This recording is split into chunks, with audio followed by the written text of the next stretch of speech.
Tale of the Year 1951, Ethel and Julius Rosenberg. Yeah, it's going to be a fun one. This is actually quite a fast one. Go get your cocktails. We're getting started in just a few seconds.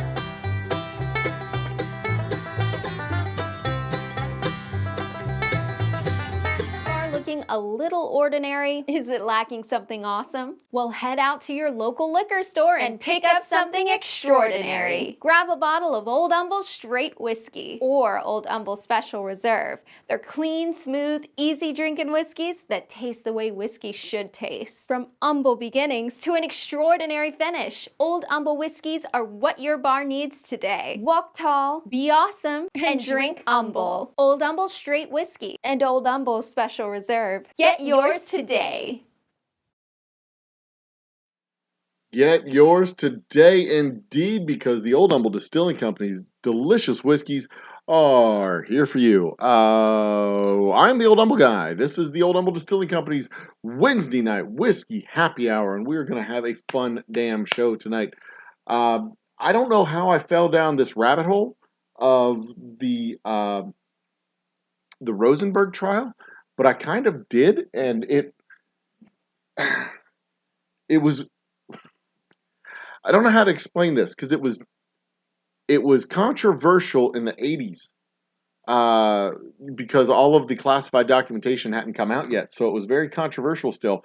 And so when I was growing up and I learned it, it was a very different story than what we know today, because literally the history was completed in the last 15 or so years.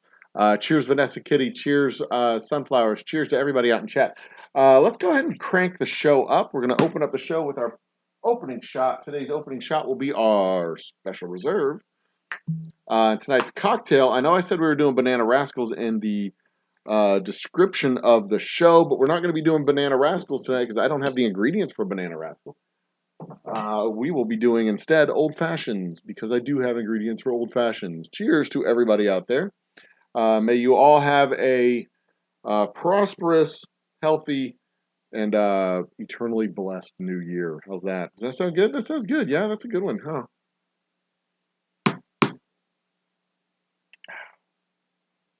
Okay. That's divine. It's such a good drink. Okay, on with the Old Fashions. I go with my my ball of ice, my preferred either ball or square. I think I like the balls, but I'm not sure which ones I like better. They don't make much of a difference to me. To be completely honest, they don't really make that much of a difference to me at all. The squares are easier to get out of the mold than the balls. The balls are, these molds are a little bit tricky to get the balls out of. But there you go. It is not true to my word. I don't care about whether or not my ice is crystal clear or not, because my cocktail is not made or is not a successful or fail depending on the ice. My cocktail rather is based on the ingredients in the actual drink, because I am a real bartender and spirit guide, not some froofy mixologist. I'll get into that one day. I mean, like, you know, I get it. Like, you're not just a cook, you're a chef. You're not just, you know, not that there's anything wrong with being a cook. Cooks do perfectly good work as far as I'm concerned. I use the mix for my Old Fashioned. I know, sacrilege, right? But it's just easier that way. 1 part Old Fashioned, 2 parts Double Oak Rye Whiskey. But you know, sometimes all you need is just a bartender. I should put this in a video. I swear to God, I never in the history of going out, cocktails, nightlife, entertainment, has the night been improved by a $20 drink? You know, I get it. You're an artist. You're practicing your craft and blah blah blah. I get it. I get it. I get it. You're not just a booze jockey. You're a fucking artist. You're an artiste. You're combining flavors and taste to make an experience in a glass. But never in the history of cocktails has someone's experience out been improved by a $20 drink. You're making a margarita. You're making a gin and tonic. There's there's no such thing as a $20 gin and tonic unless you're using $300 gin. There's no such thing as a $20 gin and tonic. There's no such thing as a $30 old fashioned. There's no, unless you're using super duper expensive alcohol. And if you're doing that, shame on you. Shame on you. There's no such thing as a $30 margarita unless you're serving the goddamn thing in a fishbowl and it's serving 2 people. 3 people, probably. I mean, that's just abominable, you know? I mean, you're taking advantage of dumb people at that point. I mean, stop doing that. It's not nice. It's rude. It's mean too. Yeah, if they're willing to pay it, fine, they're willing to pay it. But still, come on, man. There's no such thing as there's very few circumstances and very few instances where a cocktail should be $15. $8, $9, $10, that makes sense. $15? Nah, you're getting crazy. And never has anybody gone to a bar or club or a restaurant and said, you know, the best thing about that night was the $20 cocktail that we had. Never. Never. They go out and they eat and they're like, yeah, man, those drinks were expensive, but I guess it was worth it. They can talk themselves into it a little bit. That there is good. $8 at my distillery. It's good. It's good. It's fine. It's great. I'll drink it. It tastes delicious. It's worth the price. I wouldn't charge somebody $12 for that. $15? Shit. That's insanity. That is insanity. You know the difference between a $7 margarita and a $14 margarita? The person making it has a man bun and calls himself a mixologist instead of just a fucking bartender. You're a bartender. I mean, you might be really good at what you do, but I'm not sure if even the best bartender can make that margarita worth more than $10, unless it's served in a fish bowl and you're like, let's go swimming. Yeah, now you're talking about a $20 margarita. And some bitch is big enough to drink all night long. Put 3 straws in that mother. Woo, yeah, I'll pay $25 if you put 3 straws in it. It's 3 drinks, I'll pay $25 for that. Absolutely. Absolutely. No question about it. Anyway, stuff we're doing this week. Tomorrow night, trivia night. It's the 100th episode. 100th episode. We may do a cash prize for trivia tomorrow night. Maybe. If we get more than 5 participants, we might do a cash prize. $100 or 100 episode. Maybe we'll do a $20 cash prize. Maybe we'll do that. Maybe we'll go for a high score. If somebody scores 40 points, we'll do a cash prize for somebody who scores 40 points. Maybe that's what we'll do. I don't know. I'll talk to Lisa about it. See if we can do a prize thing. Of course, they're going to be hard questions. I mean, don't even think they're not going to be hard questions.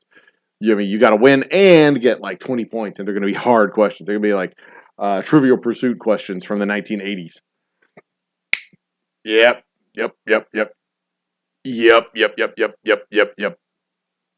That'll be the plan. I think that's what we're going to do. Haven't decided yet. But yeah, tomorrow night's trivia and the 100th. 100th episode. As you can see up above my left shoulder here, the ticker shows over 1,230 subscribers. Last week we were at 1,220 roundabout. Which means we passed the 1,000 subscriber mark by the end of November. We passed the 1,000 subscriber mark way back in mid-November, like November 20, like before Thanksgiving. So that means I'm fighting a kangaroo. I tried calling the venue today. I couldn't get a hold of anybody. I will call them again tomorrow. They're having their Christmas party, so everybody's on staff tomorrow. Everybody's around and available. So I should be able to get through to Mara, the person I need to speak with. And then the next call, and it will be, it will absolutely 100% be recorded, reported, and shown off. I'm looking forward to it. It's going to be fun. I can't wait to put a beat down on a fucking arrogant ass kangaroo for the Intercontinental Trans-Species Intercontinental. Is that the one? Nope. Is that the one? Nope. Is that the one? Yeah, it is. Interspecies Boxing Federation Intercontinental Championship bout. It's going to be dope as hell. It's going to be fun. If I can't do it at the venue that I want to, I'll do it at the distillery. And I know the world is on the edge of their seat trying to figure out how this is going to go and what we're going to do. Tradition calls for rye, but many people prefer bourbon and either works. No. Tradition calls for rye. Proper old-fashioned is made with rye. Nah. But yeah, it's America, so bourbon, whatever. Anyway, but yes, the interspecies transcontinental championship fight. I haven't set a date for it yet. I haven't scheduled it yet, but we'll work it out. Will not be a problem. This will be fun. So anyway, let's turn this off. Thursday night trivia. Friday night, same old circles playing at the distillery. I'm sorry. I wish I had day in the life stuff to do, but my day in the life stuff is right here at my terminal. Doing accounting, doing marketing, doing phone calls, doing stuff here. So I don't have any day in the life videos. We are diligently working on Project 360. I've already booked or blocked out 50 hours this month. We're on the 6th. I've done 50 hours. The goal is 360 hours. Net 360 hours. So it's 360 hours plus, or I'm sorry, it's minus however many hours I had this month last year, plus however many hours I do this year for a net gain of 360 hours because we're behind our total. We're at like, as of this morning, we're at 1809, and we need to be at 4,000. So the goal is to, and we started the month at 1769, 1759, somewhere in that neighborhood. And I had the exact number in some spreadsheets over, of course, it's spreadsheets because I'm a fucking dork. But anyway, so yeah, that's Project 360. 360 is going moderately well, not great, not moderately well. We're in the early stages, just like we were with the 100K project, which, by the way, we blew through 450,000 views, according to my About tab. We did how many views so far? We are at 434,000 views. So we're like 65,000 views away from 500,000 views for the year, which is fucking insane. If I tack on another 65,000 views this month, we blow through 500,000 views this year with 460,000 views this year. If we get 540,000 views, we will have added 500,000 views this year. Of course, we've also added like 650 subscribers or whatever. This has been a great year for the channel. I've been overjoyed with the channel. The channel has outperformed the actual distillery. The distillery's been a good year. We've had some challenges with supply chain stuff, with glass, with cardboard, with base product, with all kinds of stuff. We've had challenges with this shit, but we've come really close to hitting my targets. We're about. I had a very ambitious target of 100% growth. We've done like 40% growth, which is not bad. Not bad. It's good. It's not bad. It's not great, but it's not bad. Even with all these challenges there, and I expect 2023 will be much better. We'll talk. It's back of the room stuff. You don't need to talk about that shit. You don't care. But where were we? What are we talking about? Brandy Old Fashioned, aka Wisconsin Old Fashioned, is practically the state's official drink. I think Sunflowers is reading from a Wikipedia article. Top Shelf Dustin. That Mr. West asked Mr. Trump to.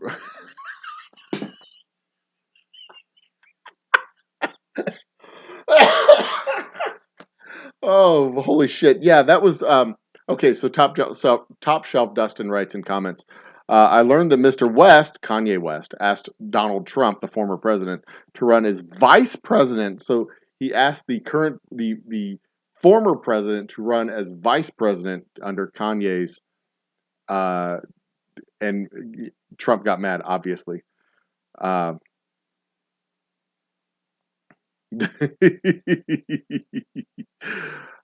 so Manhattan 235th Rooftop Penthouse Lodge launched its $1,200 frozen Fifth Avenue. See, that's just stupid. No, I mean, yeah, if you're a rich, dumb son of a bitch and you just want to throw money around, you buy $1,200 cocktail. Hang on a second. I'm doing this show with my shoes on. I don't normally do this show with my shoes on, and it's kind of bothering me. Don't mind me. We get this done. Let's talk about I want to talk about Julius and Ethel Rosenberg. I got my housekeeping shit done. Next week, if you are anywhere near the Houston area, you're near Beaumont, Houston, Humble, wherever, you want to come out and see. You want to come out and see our next week's performer, Zach Neal. He's gonna be fucking awesome. Can I see this week? Y'all want to watch this week? Y'all always have a good time watching Same Old Circles. There, great performing duo. You will enjoy. You break one of those, I'm gonna kick your ass. Hi, my love. My sweetheart, lovely wife. My sweetheart, lovely wife is coming to remind me that if I break a window, she will kick my ass. Just hit my door. I was just tossing them over there. They're fine. She's lovely, and I don't make her crazy ever. Hey, baby. Hey, baby. Hey, baby. Hey, I'm saying you're lovely and beautiful and wonderful. I only say good things about you. Can you get my green mug and fill it with water and bring it to me, please? The cup I drink out of, the big Tarvis. Thank you, my sweet. She is an angel. I love her so much. And I never make her crazy. Never make her crazy. She's going to bring me some water because I'm going to need some water tonight. My throat is feeling good for the first time in like a week. And I might shave soon. Maybe that's what I'll do for tomorrow night's show. I'll shave on the show. Maybe. We'll see. Anyway, what was I talking about? I don't even remember. But yeah, throwing around $1,200 on you're just doing that to impress chicks. And I mean, come on. What the hell are you going to put in a Manhattan to make it $1,200? A couple of $500 bills? I mean, Jesus. The high-end ingredients, whatever. Plus, okay, so there's a charity donation. That's cool. And there's high-end ingredients. Okay, fine. But, I mean, the ingredients got to be really top, high-end. I mean, Jesus Christ. You're talking about 25-year-old scotch at that point. Ugh. All right, let's talk about the Rosenbergs. Okay. No, you didn't need ice. Just need water, baby. Thank you. I love you. That's fine. She's going to go to bed, guys. She's going to bed to sleep because she is going overtime helping me promote my intercontinental trans-species championship fight.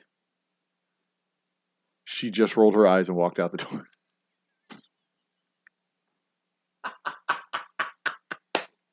I love you, baby. Mwah. She's gonna be one of the ring girls. She's gonna carry the number for the round one. Bing bing. She's gonna be hot. Oh my god, she's a smoke show. Gotta love her. Oh, I love her. Damn. Where was I? What was I talking about? Oh, I got this thing today in the mail. A coaster from Redhead Barrels, my barrel supplier. This is a full-size barrel stave. It is a coaster for it perfectly fits my glass. Look at that. So I'm super duper jazzed about that. This has been a great week. It's been a great week. It's been exhausting, but it's been a great week. Just saying, yeah, just saying Mr. West and Mr. Trump does in fact lead to giggling because who calls Kanye Mr. West? And I'm sorry, I just can't call Mr. Trump Mr. Trump. He's the fucking former president, at best. Partly because I think he really hates being called the former president.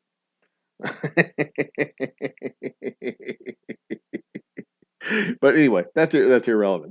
That's just petty. But I don't care. I am petty. Petty.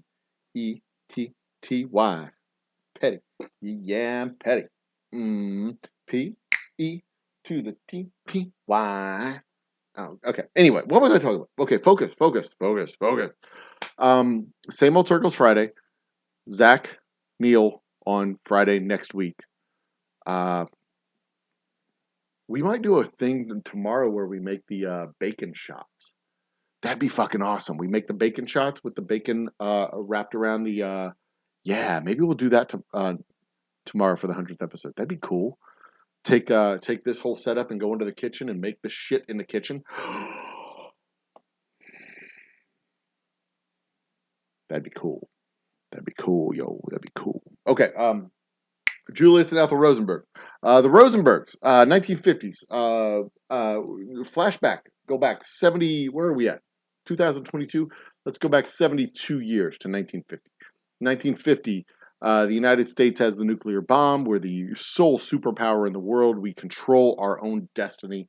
We have a horrifying, terrible weapon that can wipe out cities and destroy theoretically, we could end a war before it even starts. You get belligerent, you want to step to this shit, we'll fly some planes over your capital. We won't do anything, we're just going to fly them up there. You can get mad at us if you want to, but if you get too mad, we might just pull that lever and drop a bomb or two, maybe. Complete, total, global supremacy, right? This is post-World War II, pre-Korea, pre-Vietnam, post-World War II, pre-United Nations or early stages of the United Nations, pre-NATO, pre-European Union. We're still in the midst of Marshall Plan money going out the door, going to Europe, right?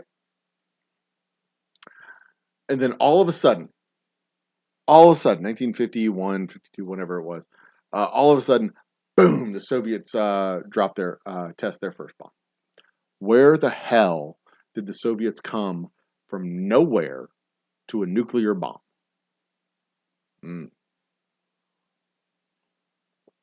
Good question.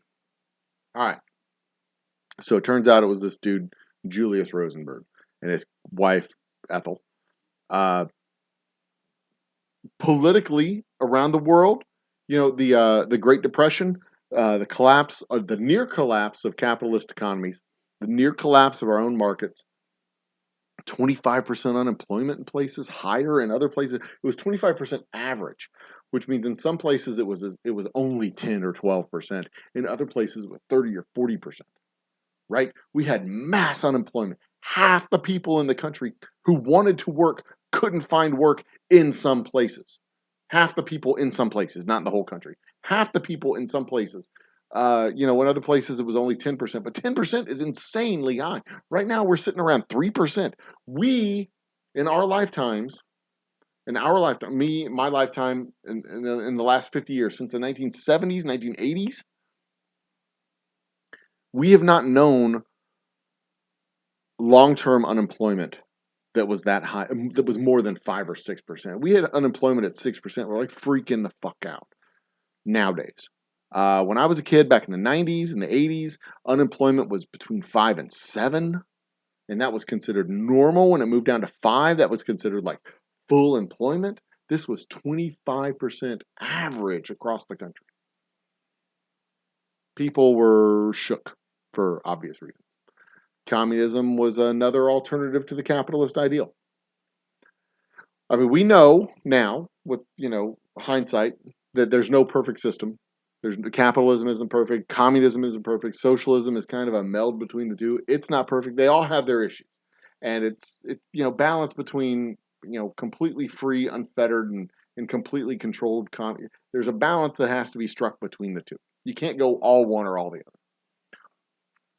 But back in the 50s, they were still flirting with this idea. They hadn't committed yet, and there was a whole lot of question. The rise of labor unions with the rise of the middle class, the labor unions that led to the rise of the middle class, all that stuff. There was real legitimate fear that communism would take hold in certain groups because they were worried that labor unions would lead to socialism, would lead to communism, would lead to et cetera, et cetera, et cetera. There was this real fear of the slippery slope, real fear of the Red Scare, real fear of communism.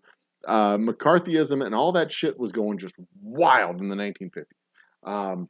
Loyalty bureaus, loyalty oaths, loyalty checks, where they would check your background to see if you'd ever signed up for the Communist Party or whatever. This was not uncommon, not just among government employees, but among like civilian employees. They would check, the inquisitions that they did with Hollywood actors and actresses, and this was a time in our history which was an unusual time, to say the very least. Enter into this Julius and Ethel Rosenberg. Julius considers the United States. They both considered this communist utopian ideal to be viable, whatever. They considered it a viable alternative. They considered it something to, whatever to consider. She especially considered herself to be a revolutionary, but he also considered himself to be a revolutionary. He was the one that started the plot. He was the one that started the transferring of secrets. He's the one who started the whole thing. He recruited his wife into doing it. They recruited her, I believe, brother into doing it. And they had a little network that they worked with. He had a handler with the KGB and very successful spy ring for the Soviet Union. Very successful spy ring. He passed a whole bunch of secrets using, Jello boxes and encrypted notes, and he would take the information and she would translate it. She would type it and translate it and pass it on to their intermediary through her brother. And then, there was a whole Klaus Fuchs was involved. He was the Russian agent, if I'm not mistaken. Very effective, very effective, very extensive, very long-running, if I'm not mistaken, relatively speaking, spy ring that the Soviets had planted here at the Los Alamos base where Julius worked. So when I was a kid, the history that was taught was that there was a lot of controversy around this investigation. There was a lot of controversy around the investigation, around the trial, around the verdict, around the sentencing, which was execution by electric chair. And by the way, they're the only civilians to have been accused of treason, convicted of treason, and executed for treason. The only other time I believe this was ever done was to a military officer, and that was way, way, way, way, way back in the colonial era. I don't think there was another treason. I may be wrong about this. There may have been another treason trial, but it was for elected or military official, not an actual. All the others have been sedition or espionage or whatever it was, but this was full on treason. Julius and Ethel Rosenberg, convicted, executed, etc. So, when I was a kid, again, elementary school in the 80s, middle school, high school, late 80s, early 90s, the teaching around this was that it was very controversial. We didn't have all the information as civilians, so there was a lot of questions about whether or not the prosecution was overzealous, whether the investigation was a little bit heavy-handed, whether the prosecution was overzealous, whether the conviction was a little bit hasty, whether or not the sentencing was a little bit harsher than it needed to be. Treason was a long ways to go. They thought, it might be more reasonable if it was actual espionage or sedition or stripping, when convicted, stripping them of their citizenship and shipping them overseas, whatever it was. There was a lot of controversy still in the 1980s and 1990s. And I didn't really learn more about it in the late 90s and early 2000s because I was out of school. It didn't matter. Wasn't taking history classes anymore at the end of the 90s, so it didn't matter. It fell out of my mind. But then I saw something that popped up. I don't remember what it was. Saw something that popped up that sent me right down this rabbit hole again earlier this week. And I was like, well, wait a minute. Were they... Something popped up. I don't remember what it was. but some kind of throwaway line, something about guilty as the Rosenbergs or something like that. And I'm like, wait a minute, do we know that they were guilty? Was that been settled? Is that settled history now?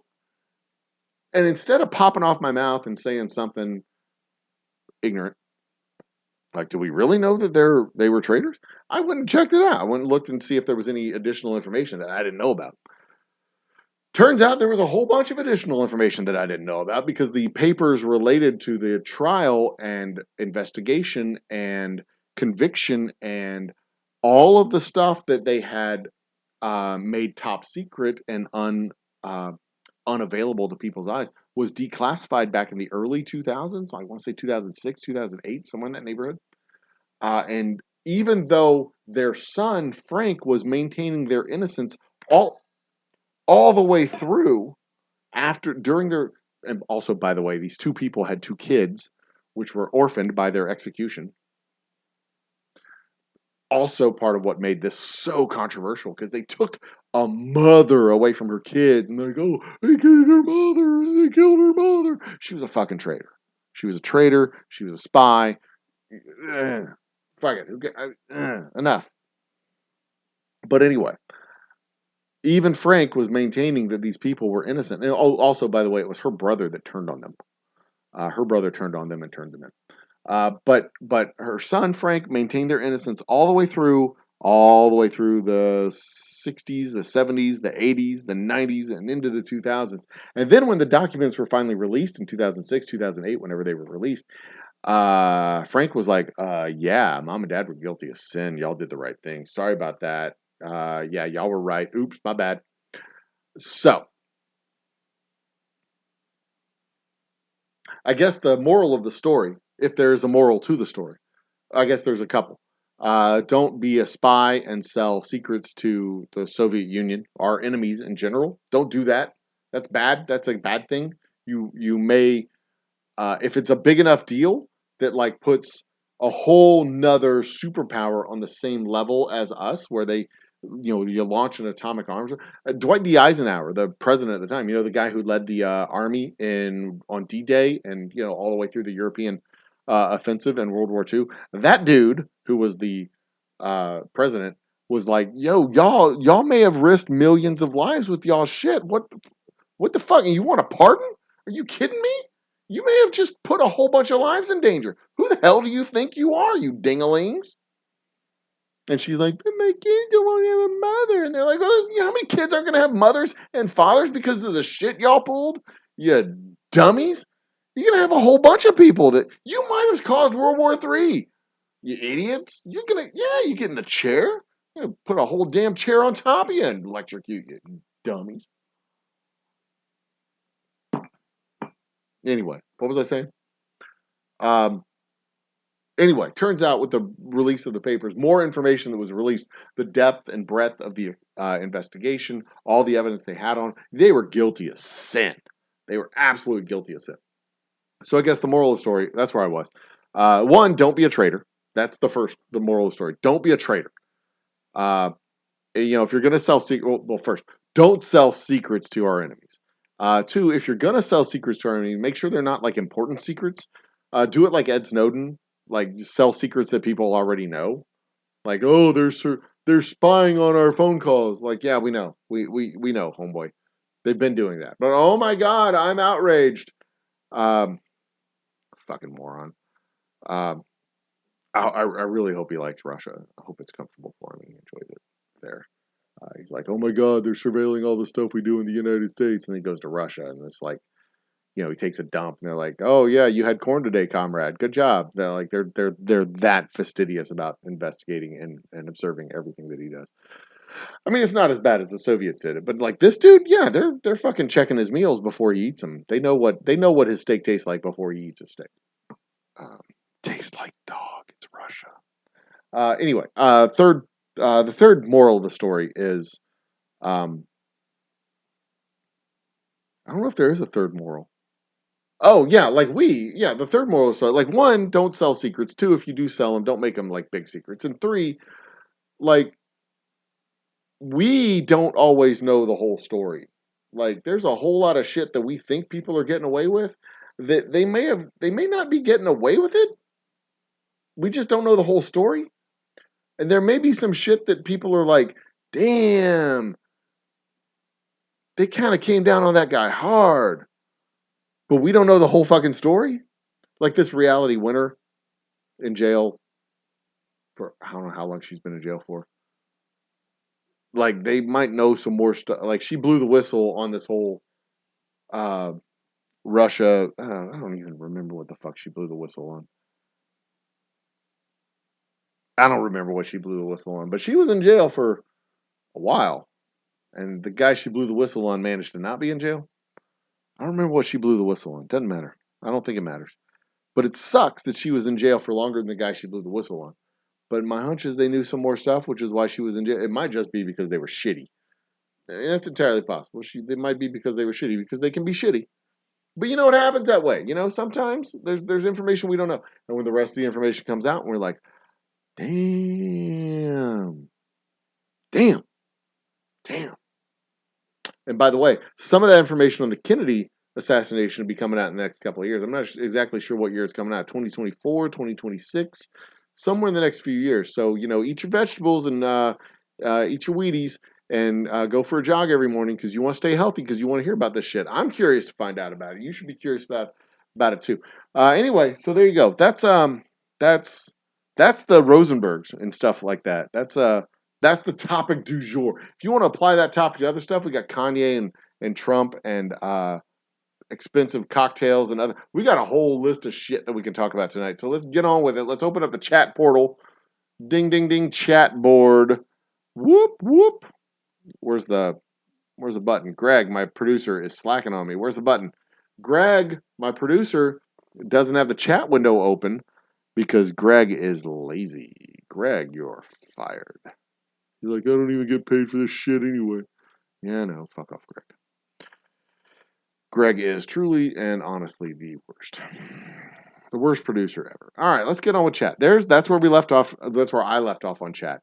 Top Shelf Justin, or Top Shelf Dustin, laughing because I laughed at Mr. West. That is just weird. Would he be Mr. Knowles? Wasn't that Beyonce's husband? Anyway. You know what I'm going to do? I'm going to pour myself a fresh drink. No, I'm not. I'm going to moderate. I'm going to wait before I pour myself a fresh drink. I'm going to drink some water. I don't know how late I'm going to be up tonight. Because we are 20 minutes behind in chat right now. Let's see what fucking rabbit holes and rants y'all send me off on tonight. All right.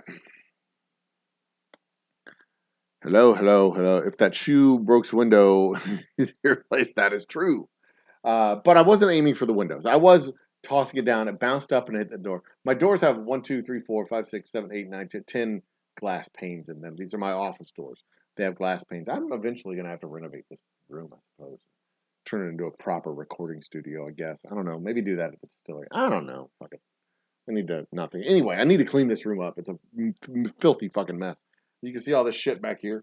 That's just it makes me feel claustrophobic when I walk into this room because there's so many boxes and garbage and junk just laying around. Drives me crazy. $100 for a half ounce pour whiskey. Now that's not unusual. $100 for a half ounce pour if it's a premium top shelf, honest to God, rare whiskey. $100 for a half ounce. I mean, I think it's excessive, but that's not rare. But if you're putting that whiskey in a cocktail, I mean, fuck you, man. You putting a $400 shot Johnny Walker Blue label in a whiskey sour? What's wrong with you? A whiskey sour is not better with $400 booze than it is with $25 booze. A whiskey sour is a whiskey sour. It is you can make a whiskey sour better with good mixer than you can with good whiskey. A good whiskey is not going to make your whiskey sour that much better. A good mixer is going to make your sour that much better. If you upgrade your mixer from like a $7 mixer to a $18 mixer, maybe, you're probably upgrading your drink significantly. But there's probably a cap there too, because I'm guessing a $100 mixer is not going to add that much to the fucking game. Uh, you take a $100 mixer and a $20 mixer and a $7 mixer, you're probably getting more gains marginally from the 7 to 20 than you are from the 20 to 40 or 20 to 30 dollar mixer. Now you go with the whiskeys in your whiskey sour, you go from a $20 whiskey to a $30 whiskey. I don't think you're getting much, maybe a little bit improvement because you got a better whiskey, theoretically.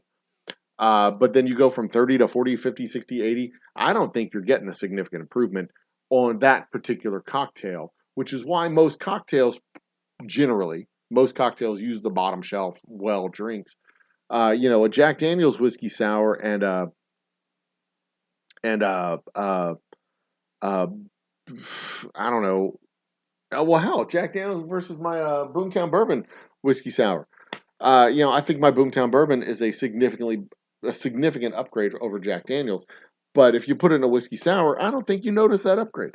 I do not think, honest to goodness, do not think you notice that upgrade. Not significantly, at least. And the difference in price between a $19 bottle and a $60 bottle and a whiskey sour, I don't think you notice that difference. I don't think you drink that whiskey sour and go, this is definitely worth 3 times the price.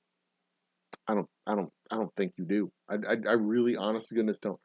Uh, and historically speaking, cocktails were created. Cocktails and mixed drinks were intended to kind of mask the flavor of subpar alcohols. And obviously, better ingredients, better pizza, Papa John's. We know how this works, right? But I think there's a marginal utility where you max out the benefit. Just like there's a marginal utility when you max out the benefit of the like a $50 whiskey is not necessarily worse than a $100 whiskey.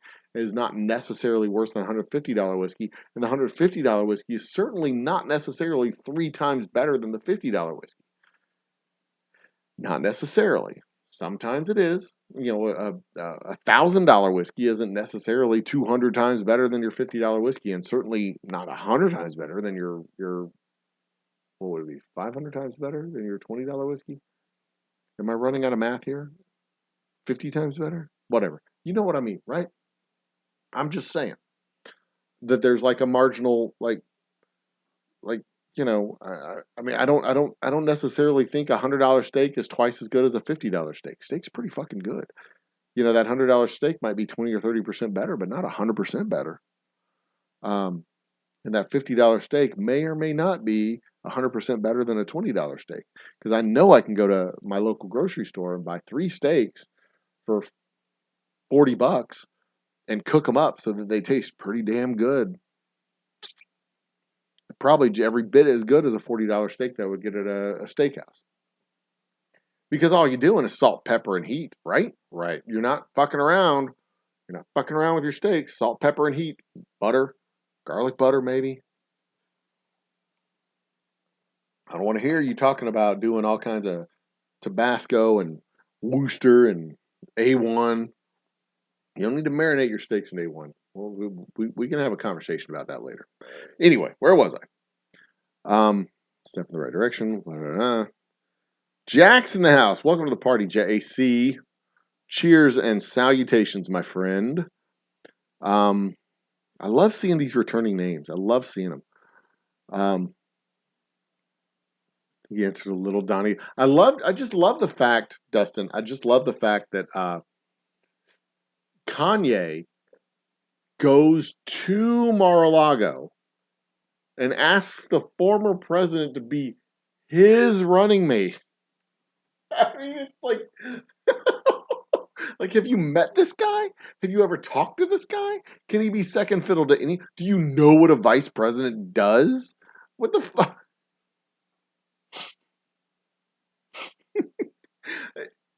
Has it ever in the history of the world happened where except for in Russia, where the president was like, "Hey, yo, you want to be my vice president?" And then like some random dude shows up and says, "Hey, president, you want to be my vice president on the next go round? Yo, come on, let's go." Who in their right mind? What kind of fucking sociopathic pathology tells you like this makes sense to do? This is smart. I'm going to go do this. I guess we should all take at least a little bit of solace in the knowledge that you don't have to be smart to be a billionaire. You can be remarkably stupid and extremely talented at one thing. And in some cases, the talent is simply, being born to a rich father. Uh,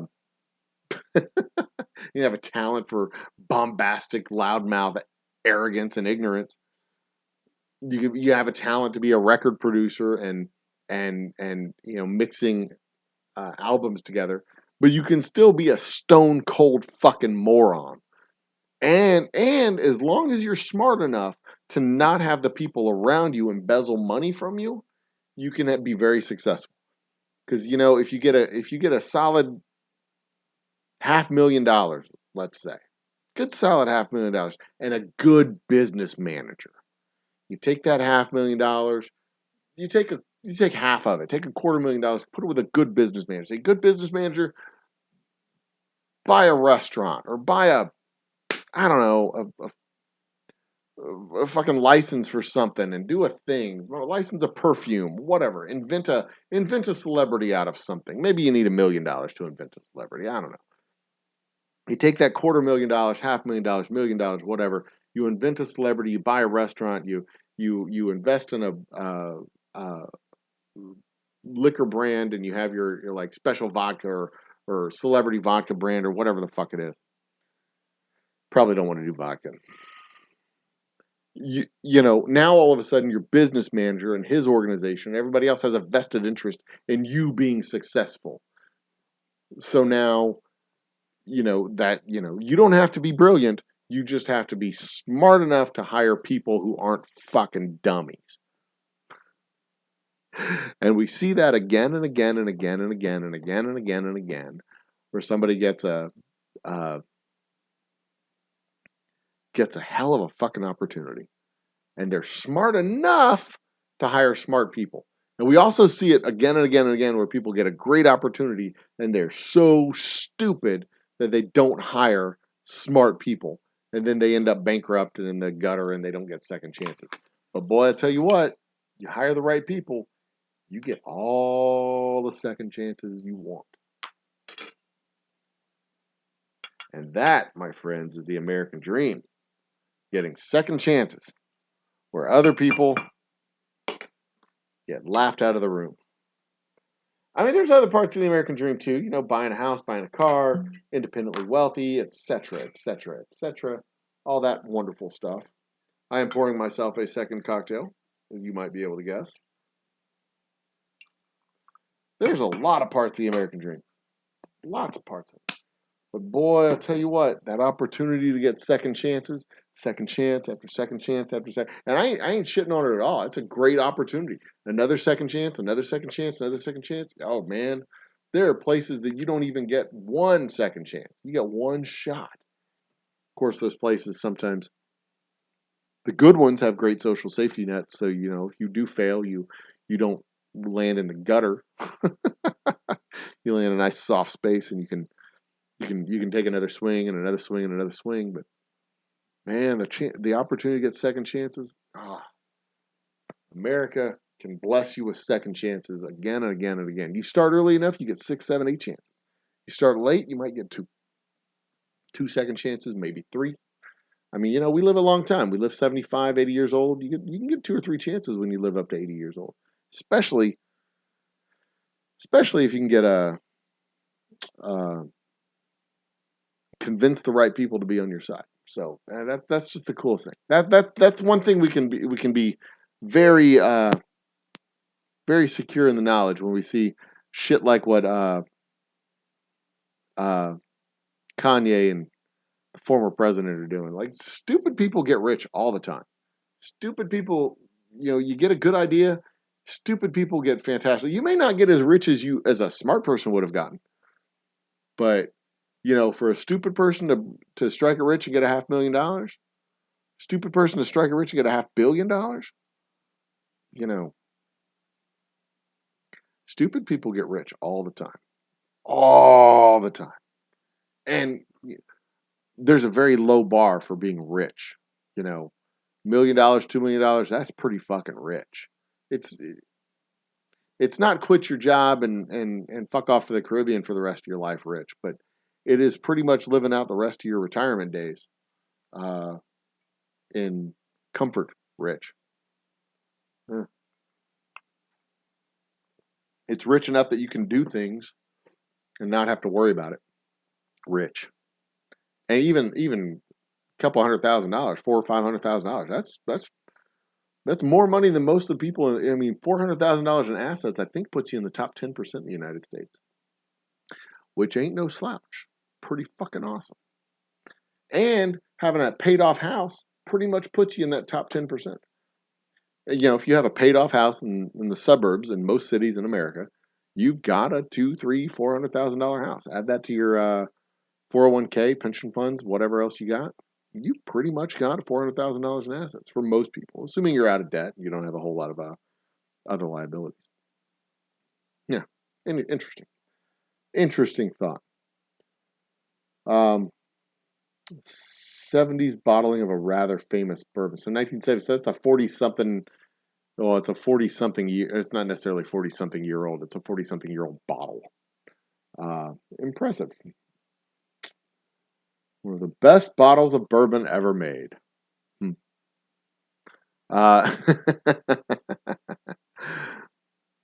World-renowned mixologists from Sydney's Dean and Lansing on 22 and Melbourne's Sky Bar have created a rare old-fashioned cocktail using a list of luxury ingredients.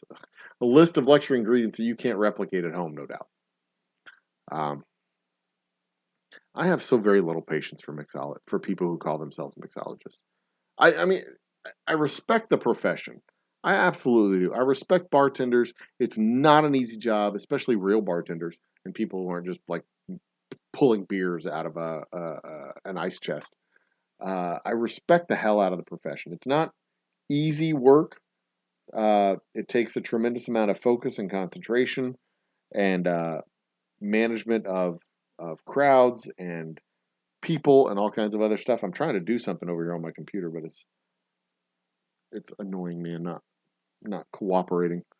But when you start like getting attitudes about shit and being all prissy and prim and you're like, oh, I'm a trained mixologist. Like, you're just a bartender who knows how to make drinks. I mean, come on, man. Nobody wants to drink a beetroot margarita. Ugh. If I came over to your house and you're like, you're like, oh, I want to make some margaritas. I want to try this.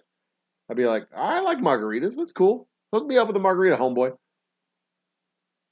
And then you come out with some weird exotic shit and you're like, oh, try this. It's got tapioca and essence of black-eyed peas, and it's got, I'd be like, motherfucker, you said margarita. You didn't say, I mean, I would be polite and I'd be all like, that's delightful. Can I have a real margarita now? Just make me a damn drink. If you're offering to make me a drink, just make me a damn drink.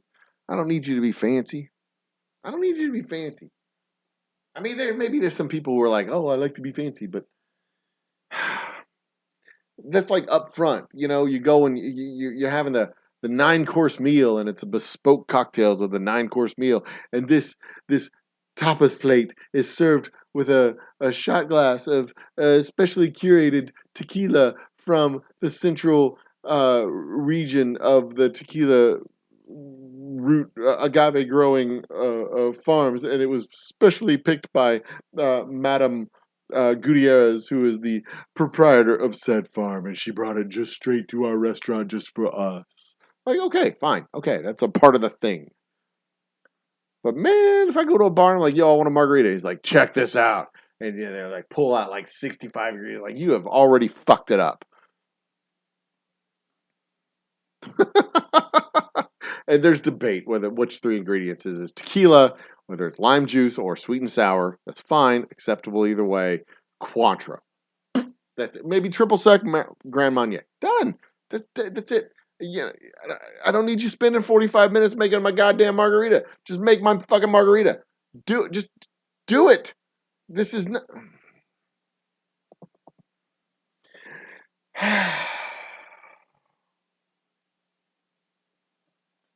I'm gonna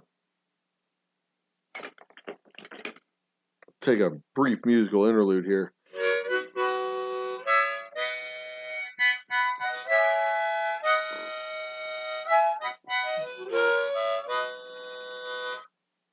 All right, that music settles the spirit, settles the soul. It's cool. Like I said, I respect the hell out of the profession. Bartenders are great people. Mixologists are pretentious douchebags that wear short sleeve white shirts with a vest and a man bun and a beard. And stop it! You are trying too hard, my friend. Anyway, where was I? Quit quitting. $15,000 take on a classic drink which traditionally contains whiskey, bitters, and water has been dubbed the Woodford Reserve Gold Fashioned. So it has gold flecks in it, probably. I'm not paying $15 if you put Woodford in my drink. I bet the mint juleps at the Derby cost $15.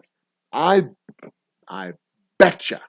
I betcha the mint julep at the Derby. Look that up, Sunflowers. You're the one. You got Google right there. Look up the price of a mint julep at the Derby. Memorial Day. Is that Memorial Day weekend? The Derby, or is it beginning of May? Sometime in May. Is it Churchill Downs? And I'm thinking Pinewood Derby, and I know it's not the Pinewood Derby. I bet you those mint juleps are fucking $15 if they're a penny. Betcha. Greatest term ever, pinkos. Which president was in office at the time? Dwight D. Eisenhower was the president from in the 1950s during the Rosenberg trials. It was Dwight D. Eisenhower. Republican Dwight D. Eisenhower, in favor of supporting the expanding and protecting Social Security, supporting labor unions, fair and honest trade practices, fair minimum wage, increasing the minimum class, taxes on the wealthy, etc., etc. He was a very progressive Republican at the time. Yes. Some whiskeys mix better than others. That is true. Buffalo Trace products just are better in Coke, for example. That's true. That's true. I'm with you there, 100%. Some whiskeys do indeed mix better than others, but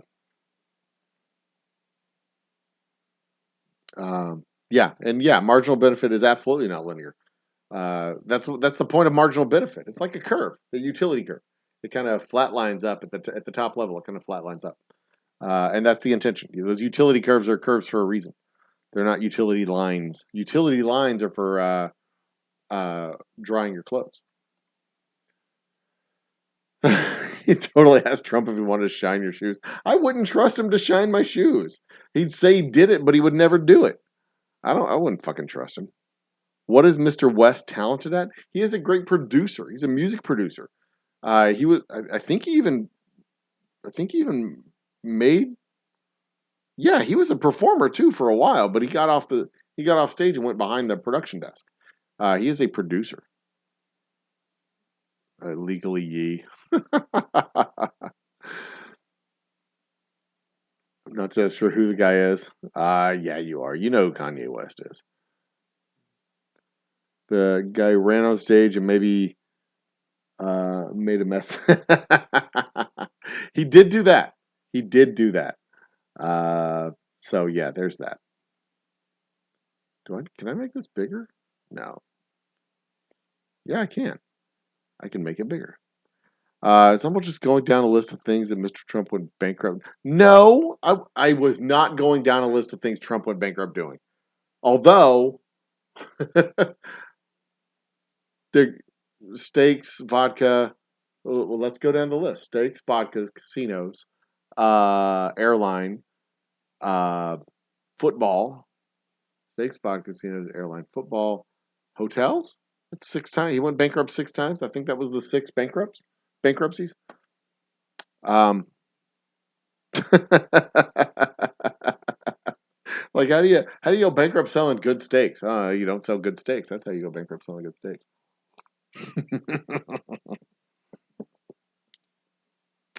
uh, yeah, that's actually a good conversation actually to have at some point. The way the economy has changed and how homeownership has gotten, how the low interest rate environment has fucked people on buying a house. Um, it's yeah, I mean, yeah, that's a real thing, and it's like the unintended consequences of a low interest rate environment and a low inflation environment because it used to be that you borrow money and then inflation makes that debt small compared to your future earnings.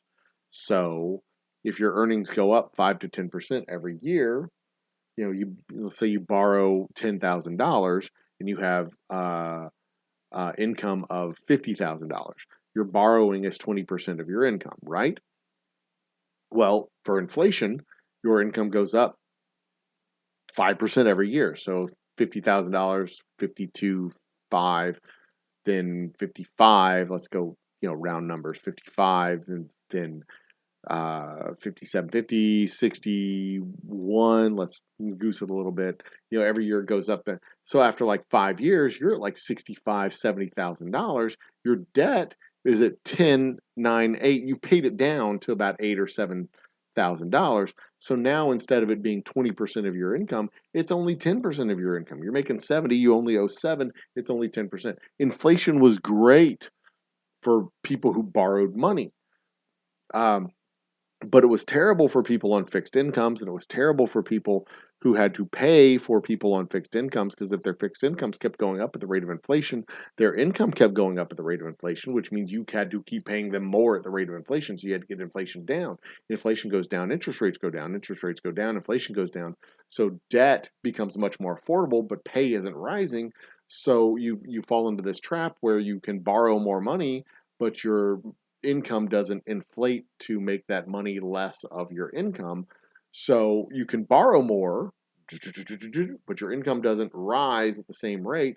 So leveraging quit working for normal people, it worked great for big corporations who could borrow. They had an enterprise value of whatever $1 billion, and they could borrow, uh, whatever, half million, couple $1 million,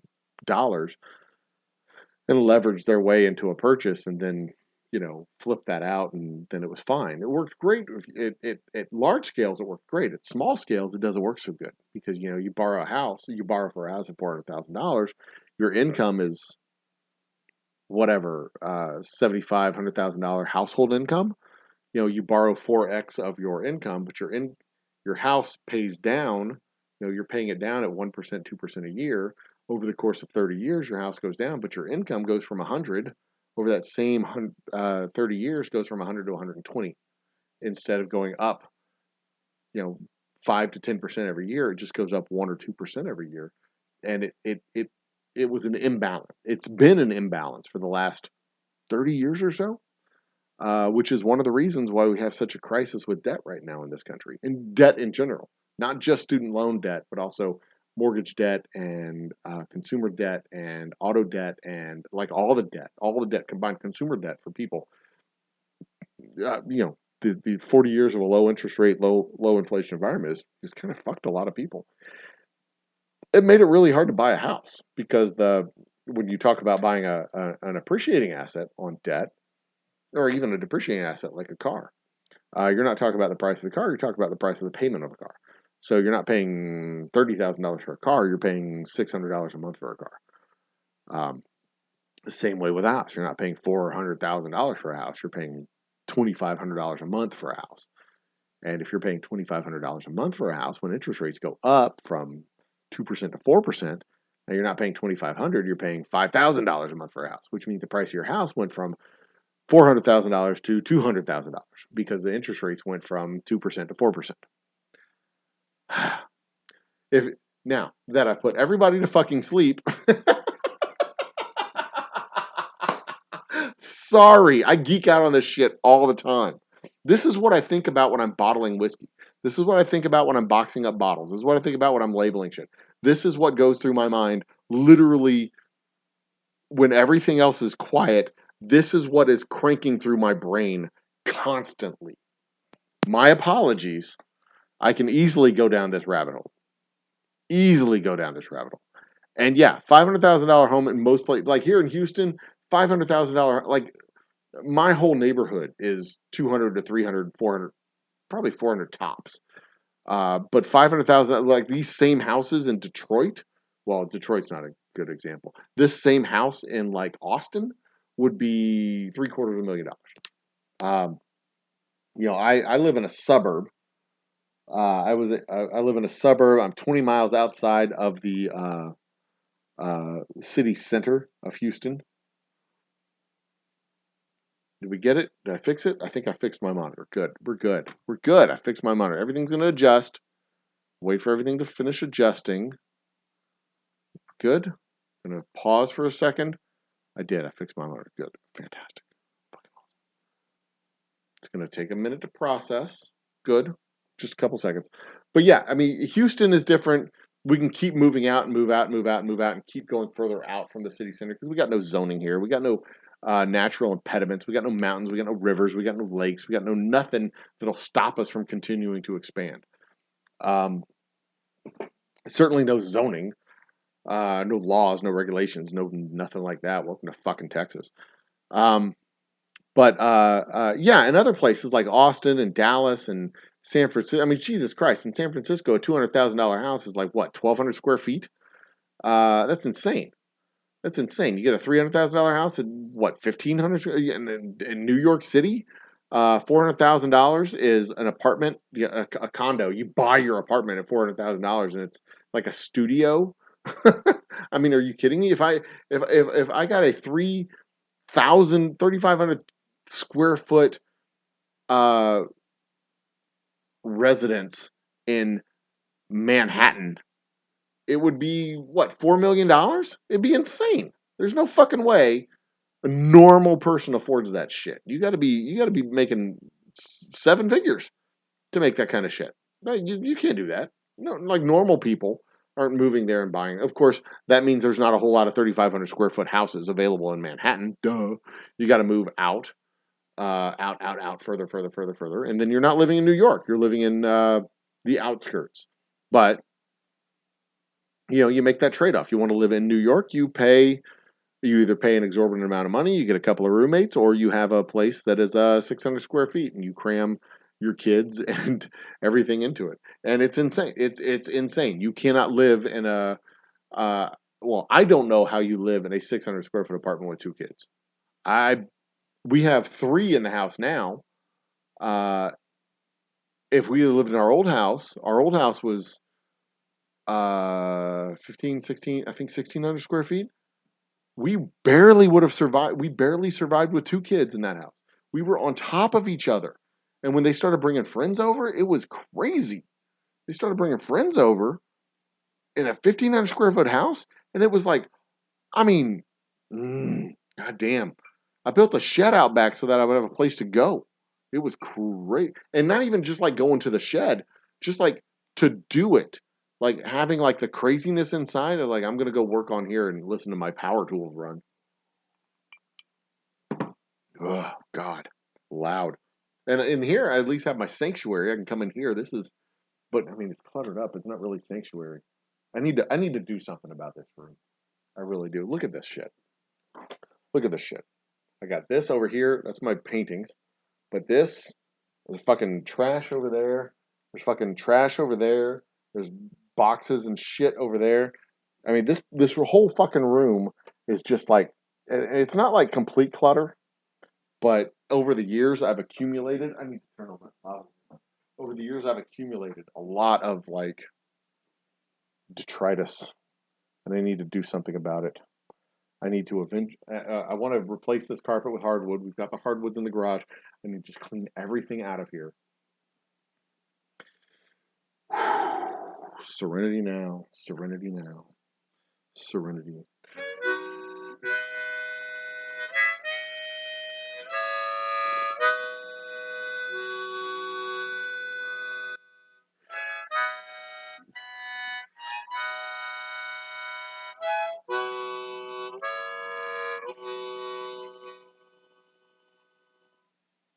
Ah, all right. That puts you in a good place. That mellows everything. Centers you right there. Okay. Uh, God damn it. How far behind am I in chat? Oh, I'm still just 20 minutes behind. I'm good. I'm good on the side rants, sunflowers. I'm good. I'm good. That's what this whole thing is about. That's what all of Old Humble After Hours is about. Y'all sending me down whatever fucking rabbit hole y'all want to send me down. Me going on my rants and doing my service to my subscribers and my viewers and my watchers and hopefully trying to entertain the shit out of you guys and keeping y'all on the straight and narrow. Loving every minute of it.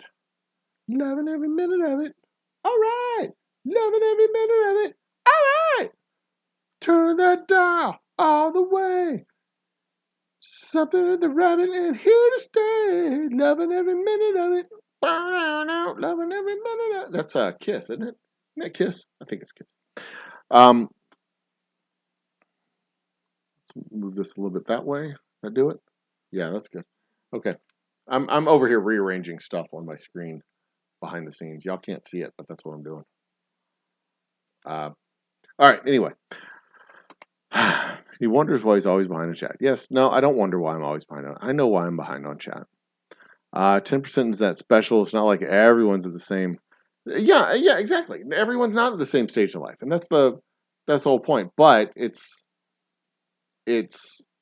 the top 10% is not as far away as you think it is, but it's a lot harder to get there than you think it might be. Like you could pay rent in your apartment every day or every month for 15 years, and it could be more than a mortgage, but you don't qualify for a mortgage, so you don't own a house. You don't own your apartment. You don't own the property that you've been paying for. I don't know why you'd live in an apartment for 10 years, but in theory, playing with the numbers. And the top 10% is a big deal, considering how the top 10% of wage earners in this country own something like 80% of the assets in the country. That is a big deal. That is a big fucking deal. Ownership has its privileges, and being in the top 10% of wage earners and asset holders is a big fucking deal. It's the difference between a blown tire being a nuisance and a blown tire being a catastrophic financial event. If you have a blown tire, it's at least $100, $125. And if you're not, if you don't have money in the bank, at least, I think that the last stat I saw was at least 50% of the population does not have enough money to be able to replace or to address an emergency situation of $100 or more, and that is a blown tire. One wheel on your car is $100, and it's more if you don't have a spare. If you have one of those little cars that doesn't have a spare, like a hybrid or something like that, and you don't have a spare, then it's $100 to get towed, and then $100 to replace the tire. So it's at least $200. And chances are, if you have one tire that's bad that got blown, you have two tires that's bad and need replacing. And if you have two tires that are bad and need replacing, you probably have four that need replacing. That's just how it goes. That's just how it goes. So instead of a $100 repair, you have a $500 repair because it's the tow plus four tires, $500. And there's a lot of people that just don't have $500 in the bank. It sucks. It sucks for them. They are fucked. They have to go into debt to pay for, and they are out of the 10%. If you're in the 10%, you don't have to pay. You don't have to worry about that. If you're outside of the 10%, well, now you're talking about most of the people outside of the 10% have to worry about that. Some of the people don't. Most of them do. because you're talking 90% of the population, over 50% of the population have to worry about that.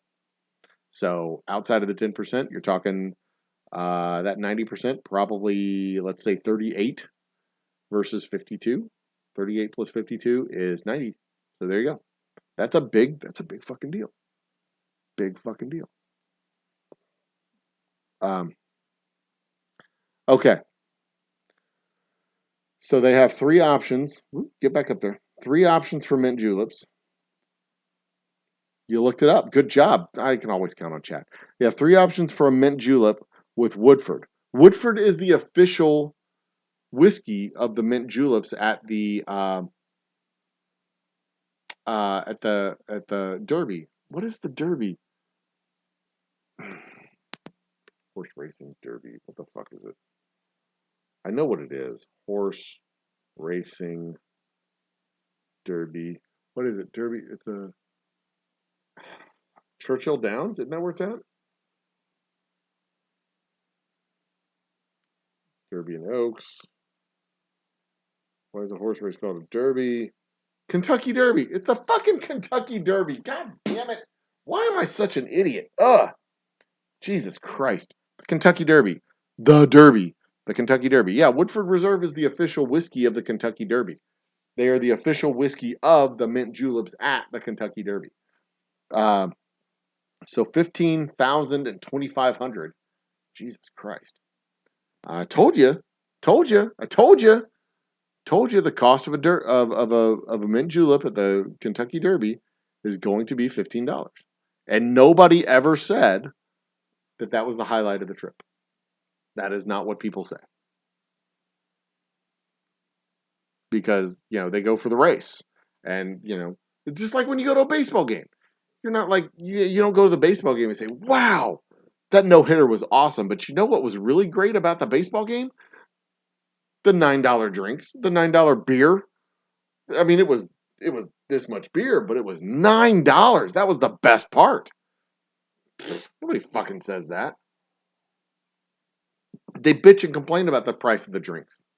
And they pay it. They're okay with it. But they bitch and complain about it. They're okay. They accept the contract. They're like, this is part of the deal. This is part of the fucking game. This is part of the fucking experience. I'm going to go to McDonald's and I'm going to get cheap food. I'm going to go to the stadium. I'm going to get expensive food. I'm going to go to Disney World, and I'm going to spend too much for fucking mouse ears, and I'm going to spend too much for an ice cream, and I'm going to spend too much for a goddamn hot dog that's going to cost me $12 for a fucking hot dog? It's a tube of assholes and lips, and I'm paying $12 for a tube of assholes and lips in bread? Are you kidding me? But you know what? It's the happiest fucking place on earth, so I'm enjoying this hot dog. And you do the same thing at a ballpark. You go to a ballpark and you pay $9 for a fucking tube of lips and assholes, and you put chili on it, and you put cheese on it, you put relish on it, and mustard, and ketchup, and you just go down on those assholes and lips. And you stuff them in your belly, and you love it. And you buy the $9 fucking beer, and you drink it, and you love it, and you're happy because you watched your baseball team play baseball in a fucking cathedral to the American sport, and you ate expensive food and you paid for expensive players to entertain the shit out of you, and you were happy about it. But nobody ever said the best part of that experience was the overpriced drinks. Nobody ever. And I'm telling you, a Woodford mint julep is not worth $2,500 unless they put 2 $1,000 bills and a $500 bill in that drink. There's no way in hell you can get a mint julep. Maybe if it came with a really good blowjob, but it better be a really good blowjob for $2,500 because nobody pays for a blowjob and pays $2,500 for it. If you're gonna pay for a blow, you can get a $20 blowjob. It's like pizza. It's like pizza. It may be shitty pizza, but at least you had pizza. Don't fucking tell me it's worth $2,500. There's no unless it's the size of a bathtub. You get that mint julep, and it's a whole fucking bathtub with the claw feet, and you put a straw in that bathtub, and you wheel that, but you hitch it up to your back, and you walk out there, and you got a bathtub of mint julep behind you. Then it's worth $2,500 because you're not only drinking it for yourself, You're drinking it for every goddamn person there. It's a trough of mint julep. An absolute trough. If it's just a mint julep, you got robbed. You got robbed, and they don't even care. And you did not leave that place going, wow, the best part of that was the $2,500 drink. You left saying, wow, the best part of that was the hooker that I picked up and brought back to my hotel room for the next 4 days for $2,500, because that was the deal that Julia Roberts made with Richard Gere and Pretty Woman, although she said $3,000 for the week. So there you go. There you go. Buh. There's a reason you've never been to the Derby, right? $1,000 ruby encrusted mint julep will be served. Oh, Jesus. Why? A ruby encrusted. That is a fucking Simpsons joke. When Mr. Burns, when they found oil underneath Springfield Elementary, and they started drilling oil under Springfield Elementary, and Springfield Elementary had a windfall of cash because they were selling all the oil. Otto asked, they were filling out budget requests, and Otto said he wanted one of those guitars that was like a double guitar man. And Willie came up and said, I wanted a ruby crusted slop bucket. And he approved. Ruby encrusted slop bucket. That is a fucking Simpsons joke. $1,000 ruby encrusted mint julep. There's no unless you get to keep the rubies. I mean, maybe then that's worth it. You get $1,000 of rubies out of it. $980 worth of rubies out of $990 worth of rubies out of it. I mean, that's worth it, I guess. But I mean, Jesus Christ. If you're not going to get to keep, it comes in one of those little silver cups. If the cup is actually silver, you get to keep it. That's worth it, I guess. But if you only get to hold the rubies and you have to give it back, that's like paying $1,000 for a stripper. Why? Why would? I mean, I'm married, so I don't understand. I mean, I guess if I was single, it'd be worth paying money to have somebody not have sex with me. I'm not understanding. Why would? Okay, no, I don't get the strippers either. But still, if you're just holding the rubies and then you give the rubies back, that doesn't make any sense. I want to keep that cup for $1,000. I better get to keep the cup. Goddamn right, I better get to keep the cup. It's mine. I paid $1,000 for this motherfucker. I'm not renting a ruby cup for $1,000. Yeah, Kanye's a producer now. Check this out. Justlux.com. All right, I'm gonna see what this is. Open a new window. I'm gonna see what this is and then see if I can bring it up to the show.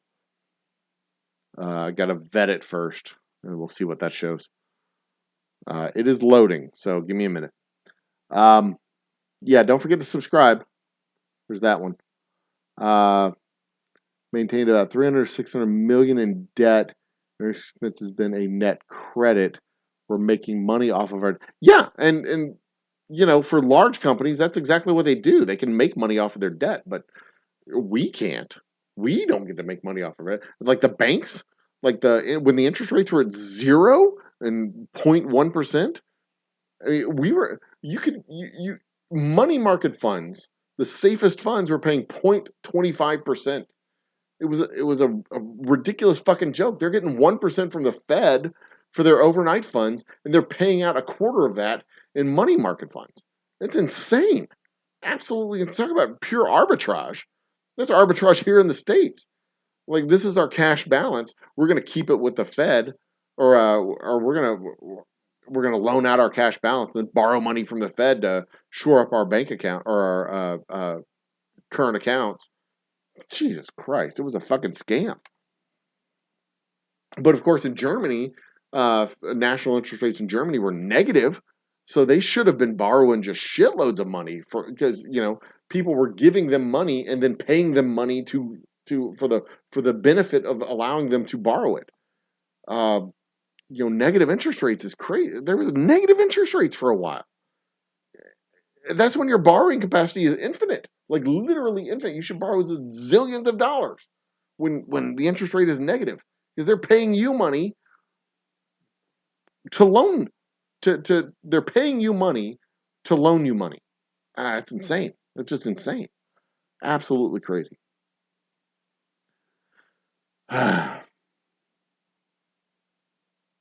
1900 a month for a 675 square foot apartment here in Cincinnati, and it's going $300 a month in March. Right.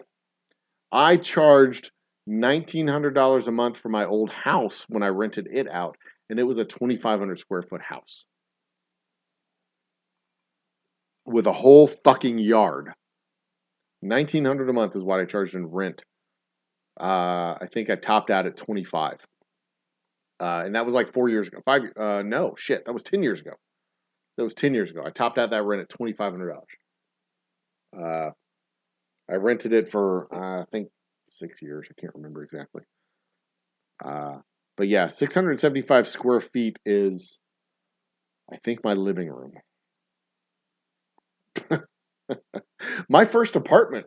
Holy shit, my first apartment was 675 square feet. Me and my wife's first apartment was 675 square feet. Two bedrooms, one apartment, 2 bedrooms, and we paid, I believe, $900 in rent when we got married. $900 in rent. In the city of Houston, fucking Texas. Also, I know there's a lot of parts of Cincinnati that are kind of rough and scary, but I think it's a beautiful town. Absolutely beautiful town. And there's a lot of places, like I said, there's a lot of places in Cincinnati that are not beautiful, but I do find Cincinnati to be an absolutely gorgeous town. Celine is in the house. That is a new name. I haven't seen Celine's name before. Cheers, Celine. Welcome to the chat. Glad you made it. It is 11:09 is when you made that. It's 11:20. I am 20 minutes minus 2, 18 minutes behind the chat. Cheers, Celine. Welcome to the show. If you're new here, I don't know if you're new. This is the first time I've seen your name in chat. If you're new here, if you've never been around before, this is the Old Humble Distilling Company's happy hour. We talk about anything. This is Old Humble After Dark. Anything that comes up in chat, we talk about it.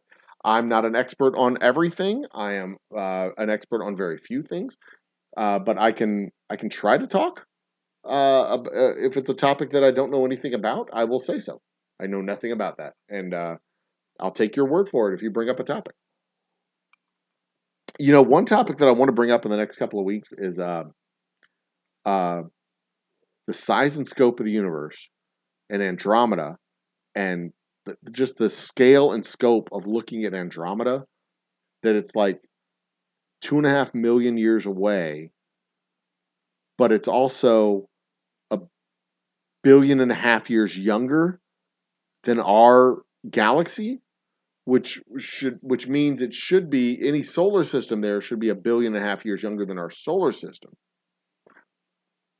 Which means if we were able to look at actual life on an actual planet in Andromeda, there's absolutely no reason for us to expect to see life as we know it, because 1.5 billion years ago, life on Earth was mostly single-celled organisms or plants. You follow what I'm saying? Like, we're looking back in history at a solar system that's 1.5 billion years younger than Earth. And 1.5 billion years ago on Earth, there weren't dinosaurs or people or spaceships sending Teslas into orbit around the sun. There was none of that. So if we're looking at a planet in Andromeda, like, there's no reason for us to expect to see anything ever. And even if we're looking at the closest known star system here in the Milky Way, that's like 4,000 light years away, like, we're looking at a planet that has relatively primitive civilizations, assuming they're the same age as us 4,000 years ago. 4,000 years ago, we're still talking about like agrarian societies and pretty simple civilizations that, like, without electricity or electric communications or radio communications or anything. There's absolutely no reason for us to expect to see a civilization that's as advanced as ours right now, unless it's older than ours right now by several hundred years, several thousand years, because you got to go 4,000 years into the future, right? Because you got to think 3 dimensions, 4 dimensions here with time. So it's got to be 4,000 years older than us, plus another 100 or so years more advanced, so that we can see they got to be on the same level and then a little bit further, right? Which is another reason why I'm fairly certain that aliens have never visited Earth, because why the fuck would they? Like, any alien looking at Earth from where they're at right now sees a primitive. There's like, it may be life sustaining, but there's no evidence to believe that there's any life to visit. Like, they wouldn't come equipped. There's no reason for them to come equipped with people who could take specimens, because why would you, right? Why would you take something that can probe an anus when you don't know that the thing you're taking has an anus, right? So yeah, there's like the closest possible civilization is like 400 years away, 400 light years away, maybe. And if they're 400 light years away, then they're looking down on a planet that doesn't even have electricity. It's just barely beginning to discover steam power, right? Because 400 years ago was 1622. We haven't yet figured out steam. We're still a few years away from the steam engine. Very pre-industrial at this point, because I believe the steam engine was in the late 1600s, 1680s, if I'm not mistaken. So they're looking down on a very primitive society. Very dirty, very primitive, very thinly populated planet. A very thinly populated planet. Why would they even think that it's a thing to go maybe send probes, right? But the probes would be just showing up now, right? Like, no, if they sent a probe from 400 years ago, like 400 years ago to now, assuming the probe could come at light speed, they were looking at a planet that was in the 1200s, which was even more primitive. We're talking crusades and shit. Yeah, see. So I want to get my science advisor Tanya back on the show so we can talk about these things, these mind-blowingly large spaces. But that's for another day. That's for another week. Maybe episode 105 or something like that.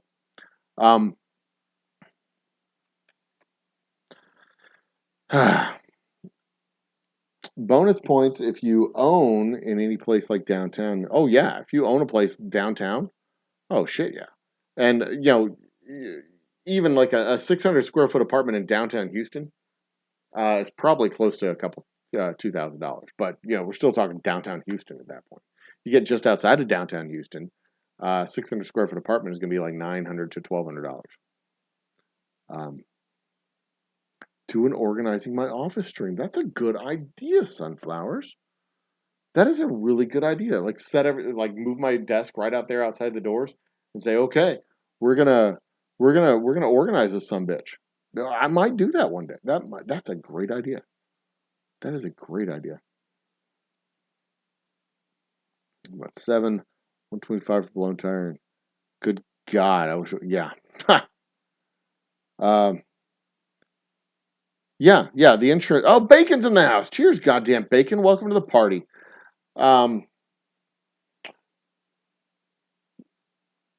Yes, the Kentucky Derby. Thank you. It's at Churchill Downs. Yes, it is. I had the pleasure of going to Old Comiskey Stadium when we visited Detroit when we were on our engagement tour through Ohio. 'Cause her dad lives in Wapakoneta, which is a beautiful town. And Cridersville specifically, but Wapakoneta is a beautiful small town up there in Ohio. You know where Wapak is.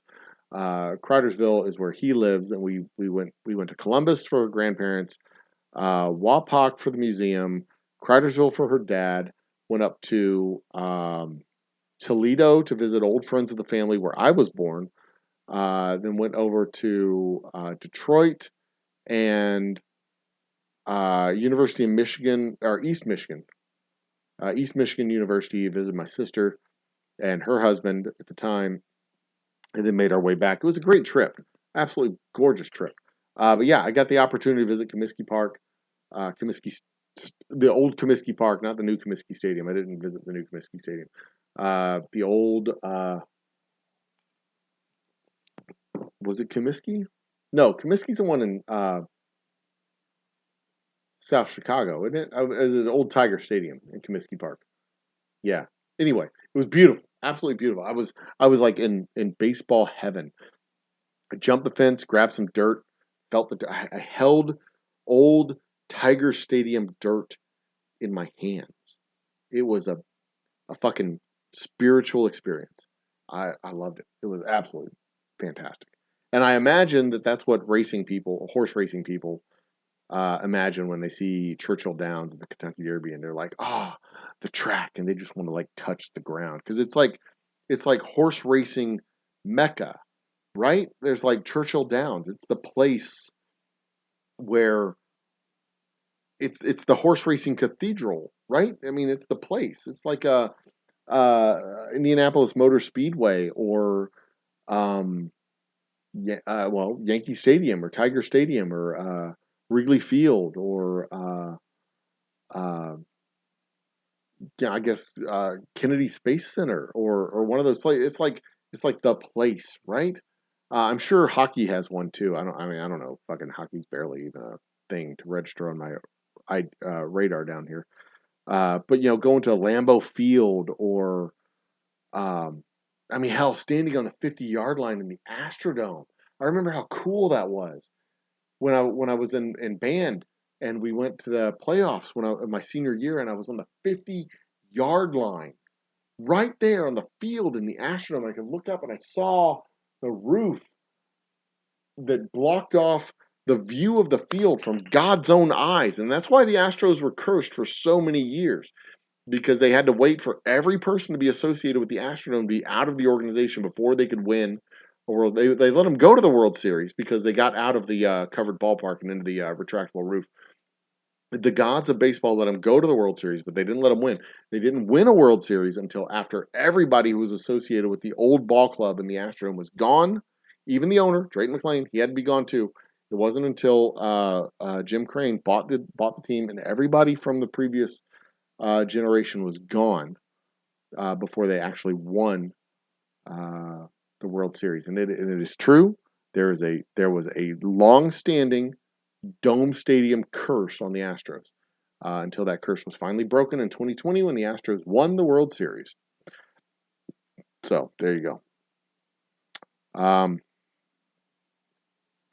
Last time I was at a baseball game, the best part was the beer. I didn't pay for. Oh well, fuck! If you don't pay for the beer, of course the beer is the best part. We play a game at baseball games. When we actually go to a baseball game, we play a game. When we're in the stands, we play a game called Mound Ball. Mound Ball played with 2. You can play with 3 or 4. It's best to play with even numbers.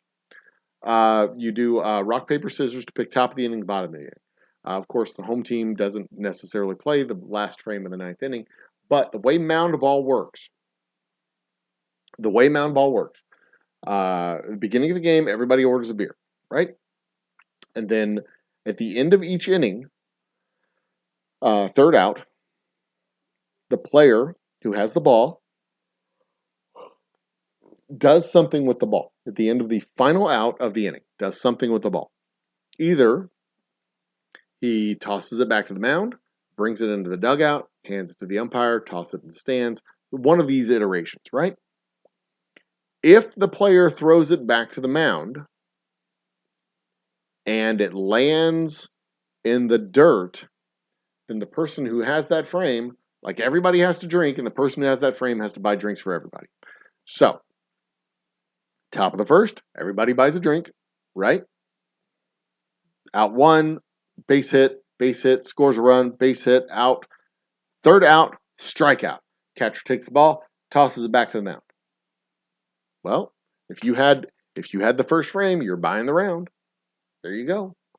Bottom of the next inning, third out, catcher takes the ball, or third out, ground out, third base, boom, fires it over to first. First baseman grabs the ball, tosses it up into the crowd behind the dugout.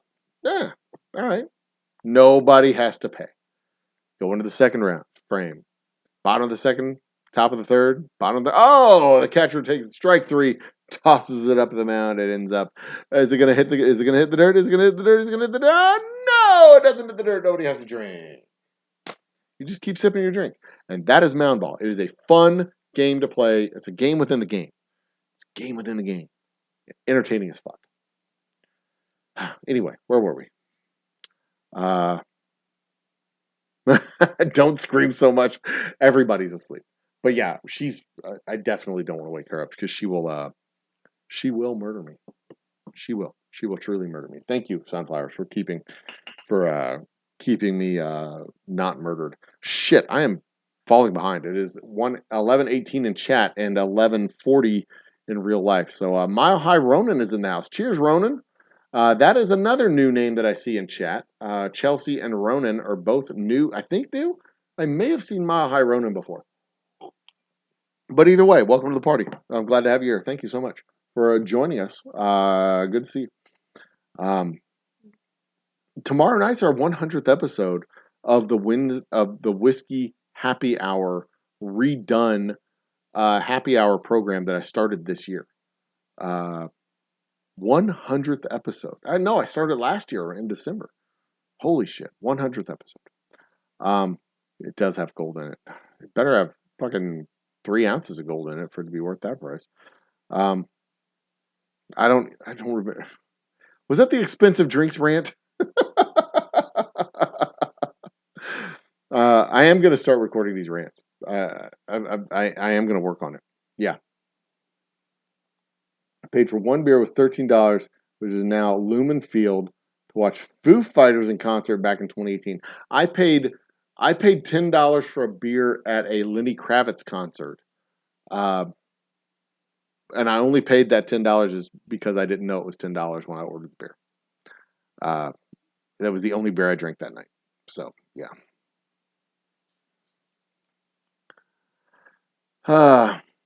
Mint julep trough. That would be a hell of a. You almost have to use mint extract though. You can't do a proper mint julep. You almost have to have a mint extract at that point.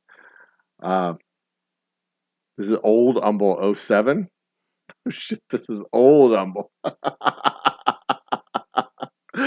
Oh Lord. Negative interest rates, but you'd pay to have. Yeah. Well, yeah. I mean, you know what I mean.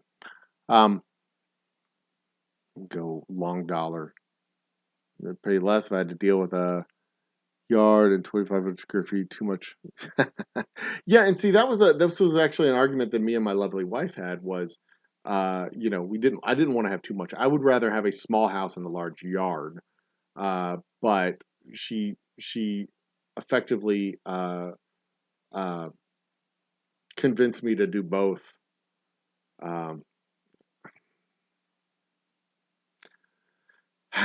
She's a very effective convincer when she wants to be. Happy wife, happy life, all that shit. You know what I mean? Work is pissing me off, but I haven't had to cave in with Jesus Christ. Was the first planet in the Milky Way to have that? No. I don't mean the Earth was the first planet to have intelligent life. I just mean the timing of it.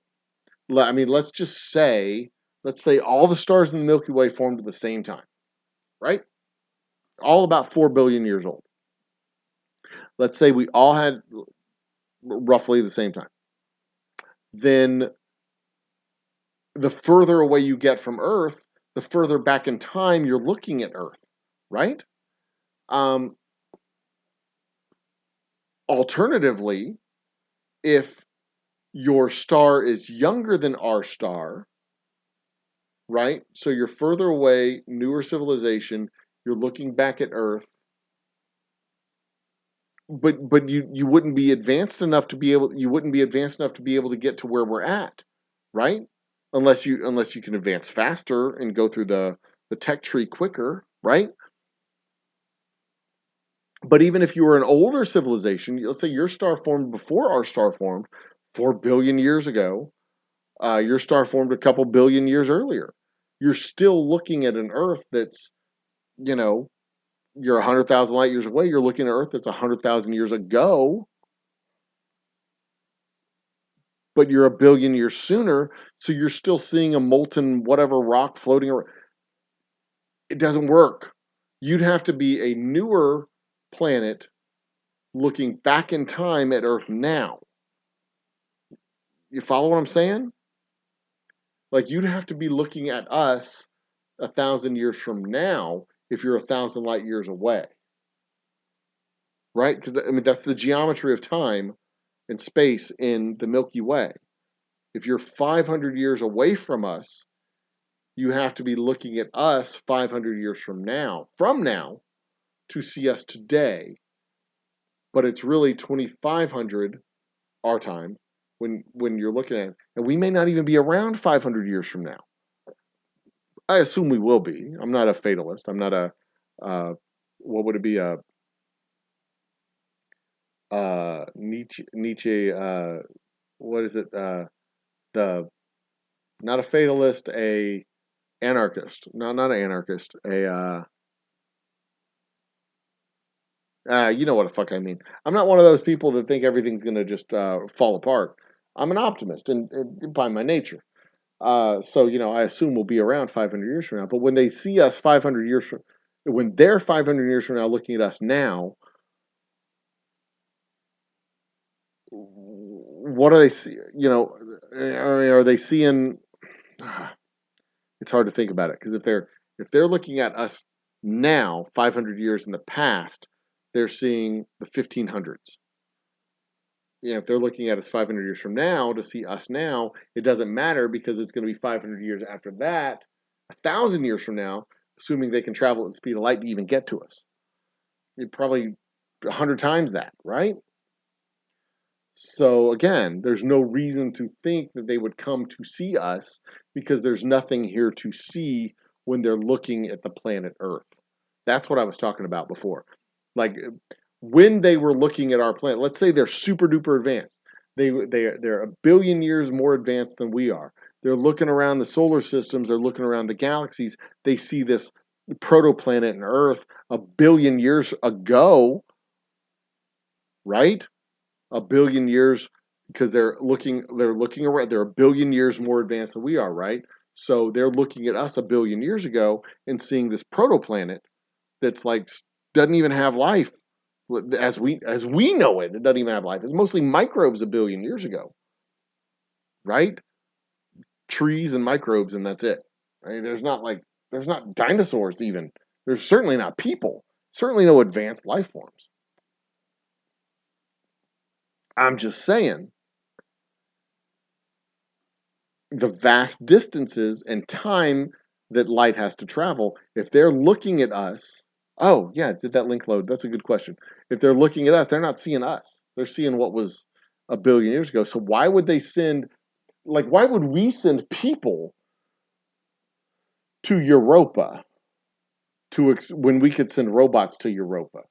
Like, what value, like, why would we send people outside of the solar system to explore 100,000 years from now to see where it's going to go 100,000? Why would we do it with people? You know, if it's just pure exploration, they would do it with robots. If aliens have visited Earth, we would have been visited by robots first, I guess is what I'm trying to say. We wouldn't have been visited by aliens. Like, what do we do on Mars? What do we do on the moon? We sent a probe to the moon before we sent people on the moon. And then we sent people. We sent a bunch of robots to Mars. We invaded Mars with robots before we ever bothered to send people to Mars. Like that's what we do. That's how you explore. You send robots first, then you send people. All right, let's look and see if this Link loaded. Woodford Reserve and Tiffany unveil. Okay, let's load this up. I'm gonna go back to my other screen real quick. Main cam scene. Okay. Let's go. Load up. We there? Nope, still at 12:30. Okay, fine. Fine. You don't love me. Fine. I don't care.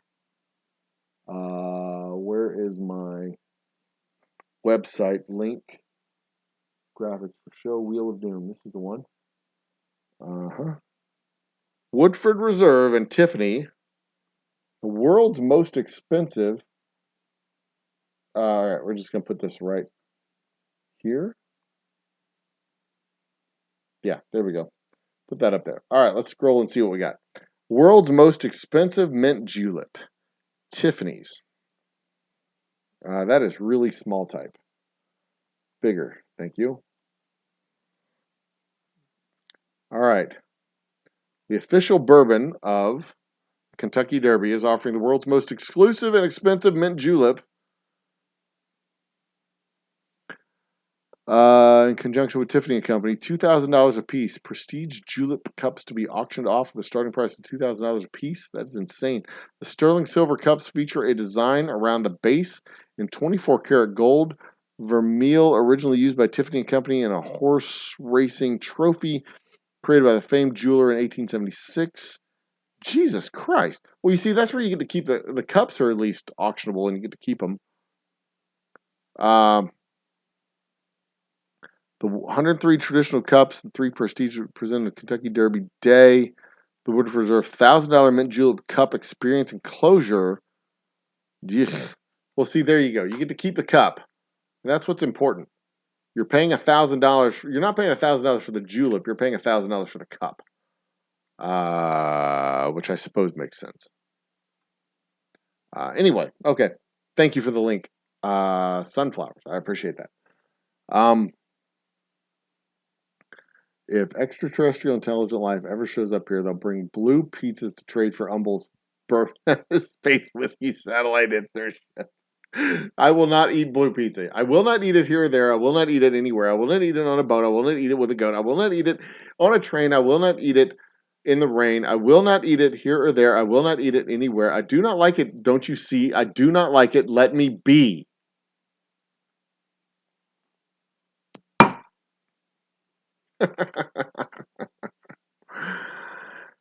In a box with a fox and a house with a mouse. A train in the rain. On a boat with a goat. I do not like it here or there. I do not like it anywhere. I do not like it. Don't you see? I do not like it. Let me be. Aliens would love to come to Earth for Herschel Walker. A werewolf.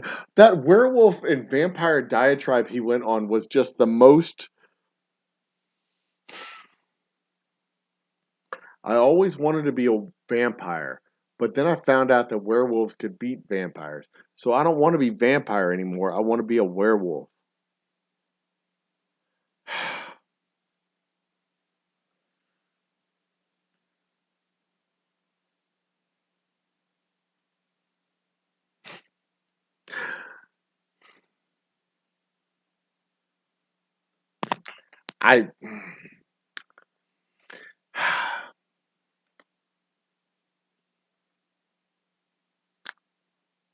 I don't know. I don't even know what to say about that.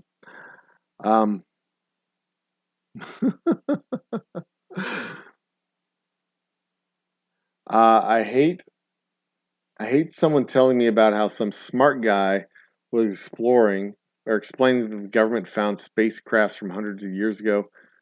Yeah, no, the government didn't find spacecraft hundreds of years ago. I don't believe it. I don't think it ever happened.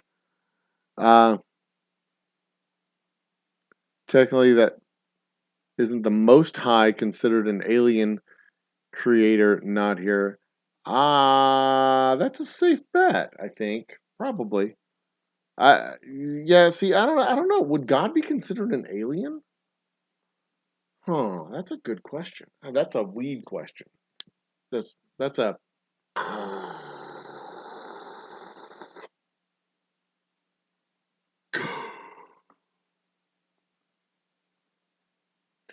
So, like, do y'all think, like, God's an alien? Because he's, like, not from Earth. He's, like, from the universe, man. Is God an alien? Wow. Anyway. 1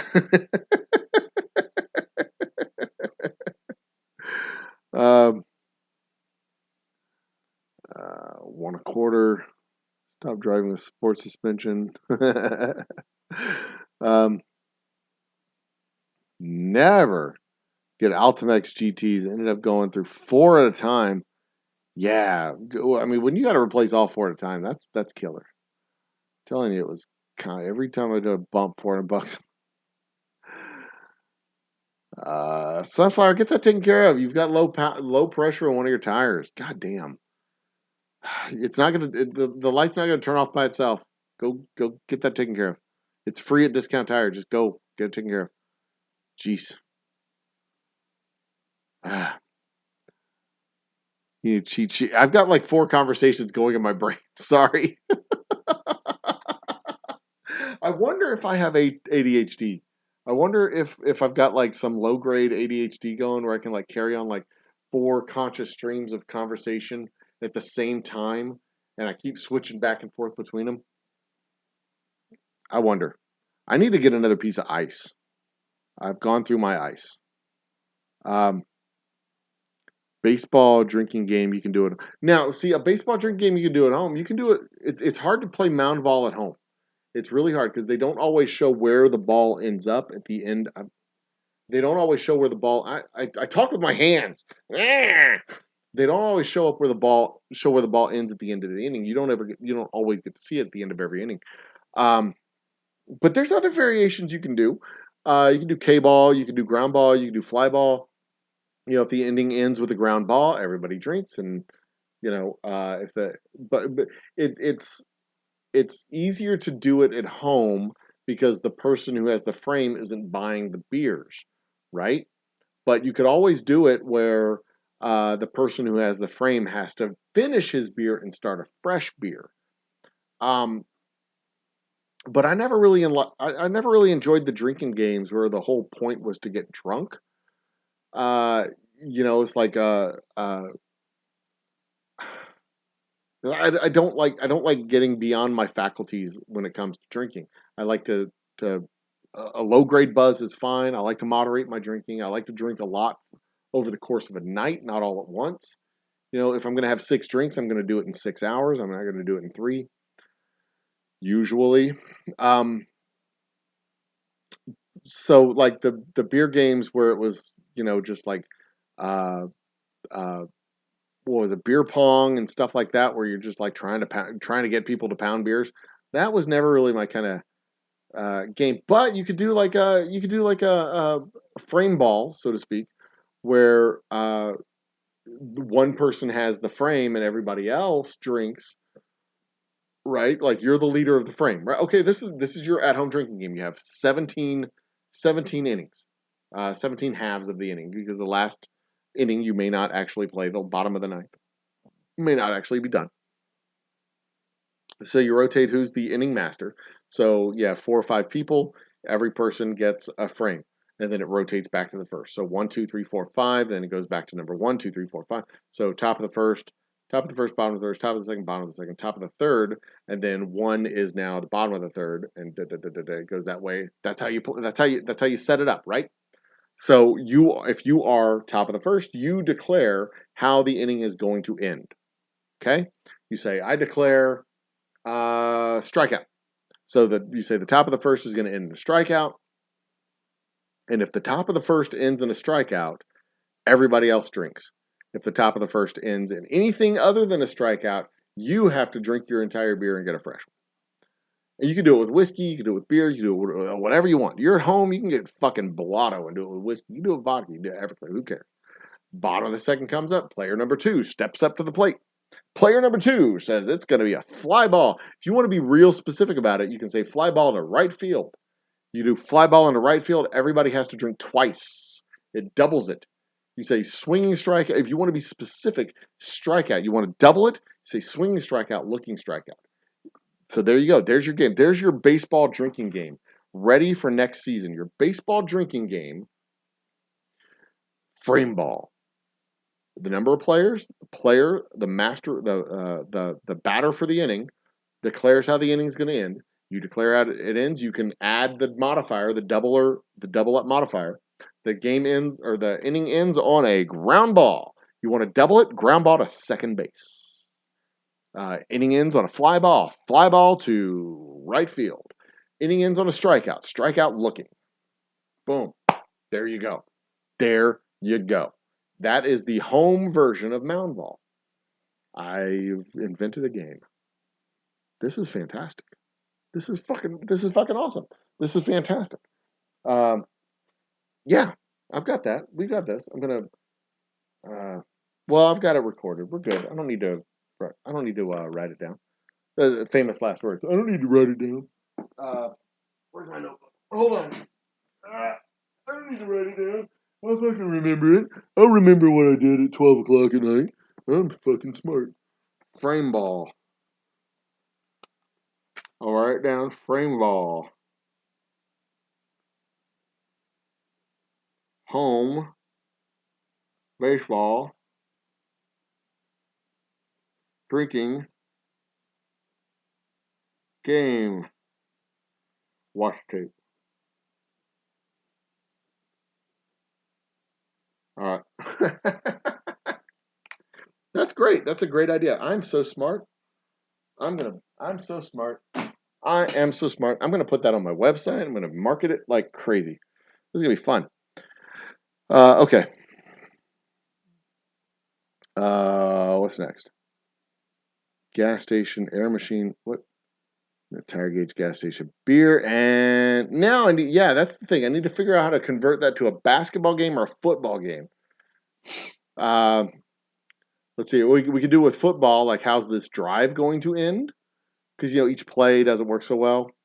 How's this drive? Like the University of Houston football Cougars have the ball. How's this drive going to end? Touchdown, punt, field goal, fumble. Yeah, you can do that.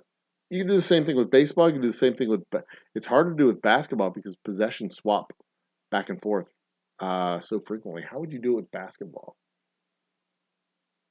I guess you could go by every 2 minutes on the clock. You can declare as the master of that frame whether there will be an even score or an odd score, maybe. Although that's pretty obvious. If they start off with an even score, chances are it's going to be even because baskets are worth 2. You got to work on it for basketball. I'm not sure how to do it for basketball yet. We'll see. What? $210 for a beer? That better have come with a hand job. Jesus Christ. Or more. All right, let's catch up. Nightbot says to find us on Twitter and all the social places. Please do that. No, I get the site stuff, but some stars they've cooled faster and life formed faster. Well, yeah, even though life formed faster and they advanced faster, they're still looking at Earth 500 years ago, but even sooner. So let's say they formed their civilization 1,000 years sooner than we formed our civilization. If they're 500 light years away, they're looking at Earth 500 light years away 1,000 years ago. So they're not looking at Earth 500 years ago. They're looking at us 1,500 years ago, which makes us even more primitive. Like, their civilization forming sooner, faster doesn't help them. That doesn't help this math. Them becoming advanced civilization sooner doesn't help them because we're still primitive when they're looking at us. You follow? They can't look into the past to see what they want to see something worth going to. They have to look into the future to see something worth going to. And you can't do that yet. There's no way to do that yet. We haven't figured that one out.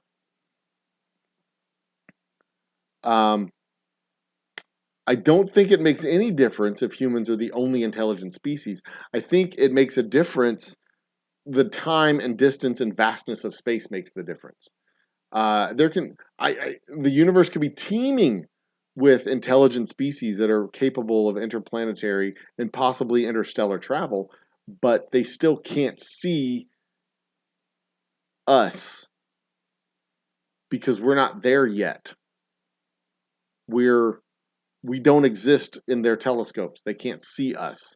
They would be coming to Earth on pure speculation. Pure speculation. They would be sending a person to a planet around another star system or an entire colony of people, an entire landing party, an entire civilization that's been traveling on a ship for 10,000 years to a planet which, by the way, 10,000 years ago looked really nice, but had no intelligent life that could be detected from outer space.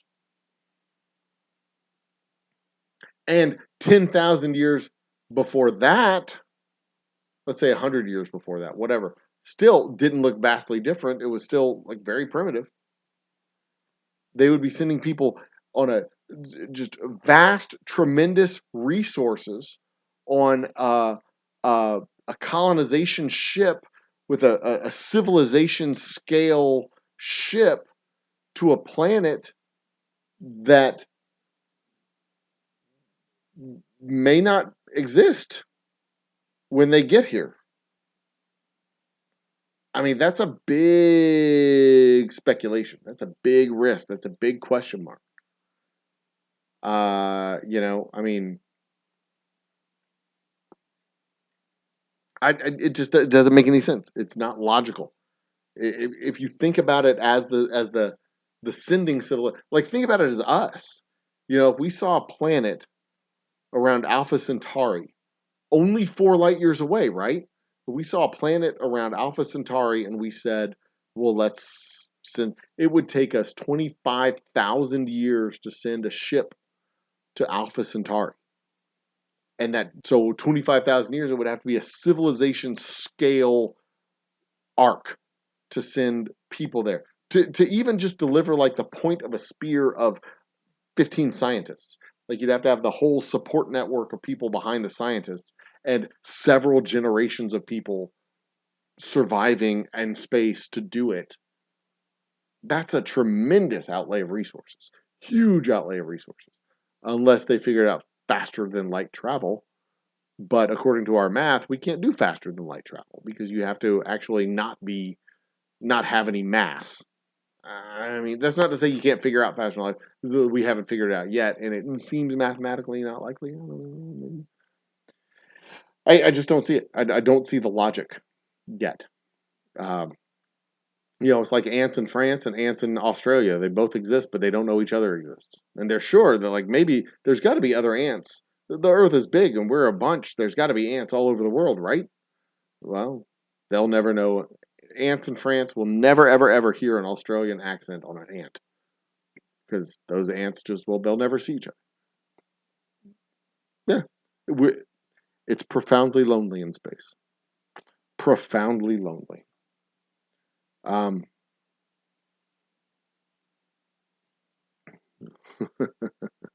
Nihilist. That is the term I'm thinking of. Thank you, Bacon. I am not some nihilist. Thank you.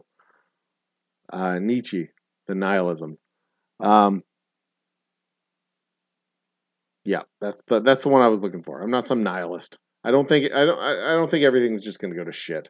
I am an optimist by nature. I think that I do think we'll be here in 10,000 years. I think we'll be here in 10,000 years. I think we'll be here in 20,000 years. I think we'll be here in 30,000 years. I think we'll be here in 40,000 years. I think we will be here for as long as we want to be here. And I do think that we will set up colonies, and I think we will set up bases and colonies on other planets and moons, And I think we will speciate if we maintain these colonies for long enough periods. I think if we manage to maintain a colony on Mars for 5,000, 10,000 years. Oh, excuse me. If we manage to maintain a colony on Mars for 5 to 10,000 years, which would be remarkable because we haven't been able to maintain a single civilization for 5 to 10,000 years here on Earth. Egypt and India and China are the closest ones, I believe. Indus Valley, Nile Valley, Tigris and Euphrates Valley, and the Yangtze Valley. Those are pretty much the longest running civilizations, with the oldest being, I believe, the Tigris River Valley, Tigris and Euphrates, the Golden Crescent, I believe, Fertile Crescent, I believe is the oldest. But they're all about the same, 6 to 8,000 years old. So we haven't been able to do, certainly not an advanced civilization for that amount of time. But I am an optimist. I think we'll be able to pull it off. I think so. And we'll speciate, and we will continue to grow and do amazing things. Because I am an optimist by nature, and I think that's what we do as a people, as a species in general. I'm going to shift over here because put me more in the center of the screen there. Okay, so this way, yeah. Huh. This way, huh. Interesting. What matter? Asking for a friend. Not like you acted with another. It appears that none of the tires are flat. However, I still need to have Joel check. Yeah, okay. I just know there's no other life. If we could actually know there's no other life, never was and never will be, man, it is. See, that's just the thing. Space is really big. Even if there is life out there, I just don't think we can reach it. And I don't know what's more profoundly lonely. Knowing we're the only life in the universe, in an infinitely large universe with infinite worlds and practically infinite galaxies, infinite number of Earths, infinite number of suns, an infinite number of planets, an infinite number of habitable Earths out there in the galaxy and in the universe. I mean, just think even if there's just one Earth-like planet in a galaxy, there's trillions of galaxies, which means there's trillions of Earths, right? Trillions. But we'll never reach them. We'll never contact them. I don't know what's more profoundly lonely. Knowing you're the only one out of infinite, like infinite on top of infinite on top of infinite, knowing you're the only one? Or knowing that they're out there and you can never contact them, that you'll never see them, you'll never contact, you'll never be able to reach out and touch them and see them and know who they are and what they're doing. I don't know what's more profoundly lonely or depressing. Whether you're the unique special, or whether you're not unique and special, but you can't contact your brothers in any way, shape, or form. Man, it just got dark in here. I don't know. I don't know which one is more. I don't know what's more lonely. I don't know. But I do know that space is vast, amazingly gorgeous and beautiful and just miraculous on every single level, every direction you look, everything you learn about it, every scale and scope and beauty and size is just astonishing and amazing and wonderful and awesome. So there's that. But it's also profoundly empty. So there's that too. It's this amazing paradox of being one with this gorgeous, amazing, miraculous, infinitely huge, infinitely amazing universe, and then possibly being the only one with this amazingly beautiful, amazingly incomprehensible universe. Yeah. Whoo, baby.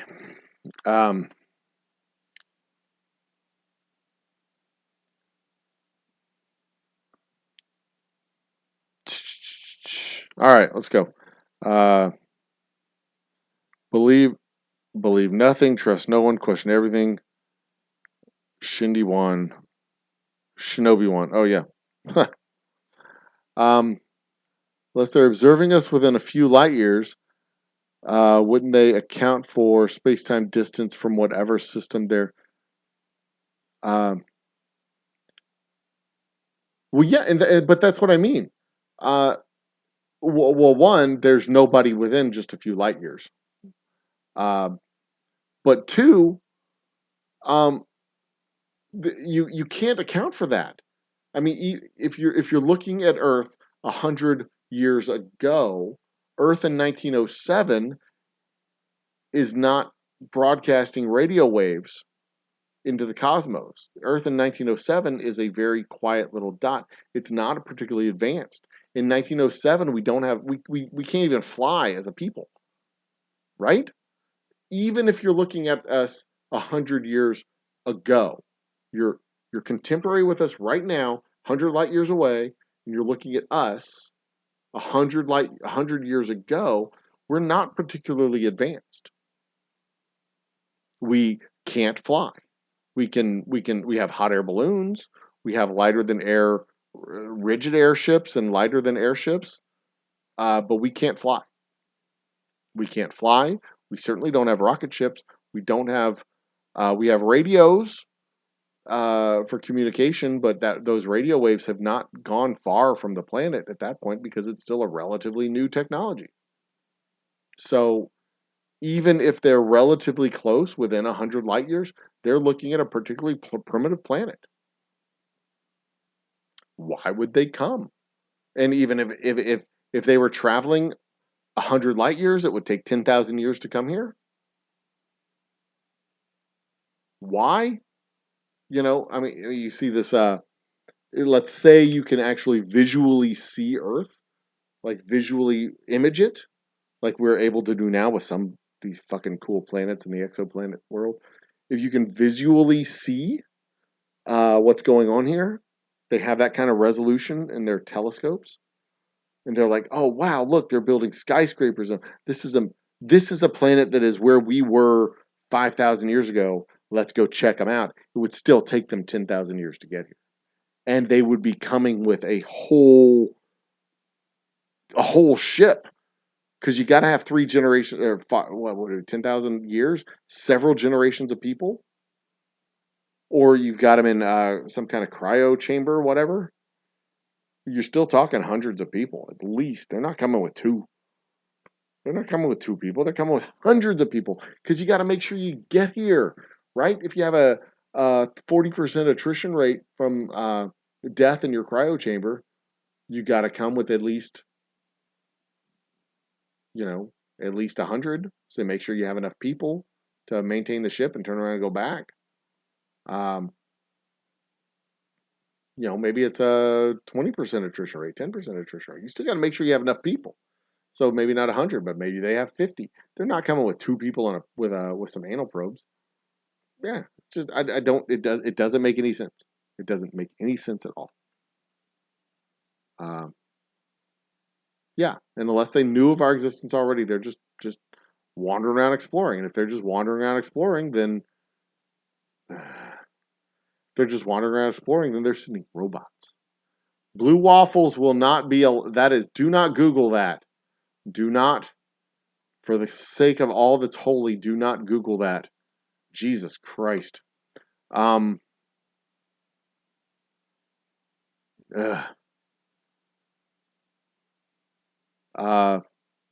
Yeah, I'm with you there. There's got to be something out there, but I just don't think we can get it. I don't think we can reach to it. If you believe in intelligent design, we can go with it. uh, I mean, it's entirely possible that we are the result of some aliens that crash landed on Earth and spoiled the population. It's entirely possible, and then that memory of where we came from is just God, whatever. It's possible. It's possible. That latent memory of civilizations long past. I'm like, you think he's a fucking alien or something, man? Oh man, that's some good weed. Um, are our gods actually aliens? And this has been theorized in so many sci-fi movies. So many sci-fi movies. Uh, but, the truth is, I think at least the truth is, that if you go with, you have enough people and enough time, you can do anything. So, no, aliens didn't build the pyramids. No, aliens didn't build Stonehenge. No, aliens didn't build the fucking pyramids in Central America and South America. Aliens didn't build the shit in India and China. Aliens didn't build the cathedrals in Europe. Aliens didn't build any of that crap. It was just people. Lots of people, with plenty of time, and a lot of people helping them out. That was it.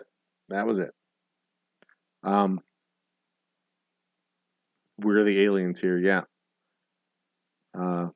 What game you're referencing? I don't know what game that is, but that is the thesis of one of the books in Hitchhiker's Guide to the Galaxy.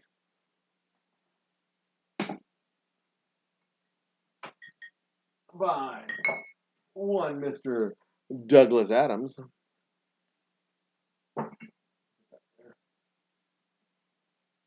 That we are actually descendants from um,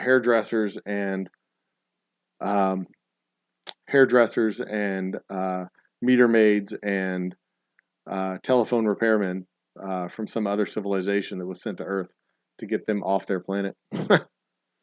um, Sip and enjoy it drinker. That is exactly what I am, a sip it and enjoy it drinker. Um, that's how I used to play Dirty Minds. If your guess was right, they had to drink. If you were wrong, they had to drink. Got an epic story about that involving brandy because we ran out of. Oh my god. I used to play a game called Dirty Minds on someone's stream. First 3D RTS game. 3D real time shooter. That would be Wolfenstein, right? Wolfenstein Castle? Doom? Would aliens be afraid I think aliens would be just terrified of humans. We breathe rocket fuel. We breathe hydrogen and oxygen. Our entire atmosphere is rocket fuel, is oxygen, which is used as rocket fuel. We bathe in two very flammable gases that have been put together and turned into a liquid. And most of our planet is covered in that shit. I think they'd be terrified if they didn't know what they were looking for.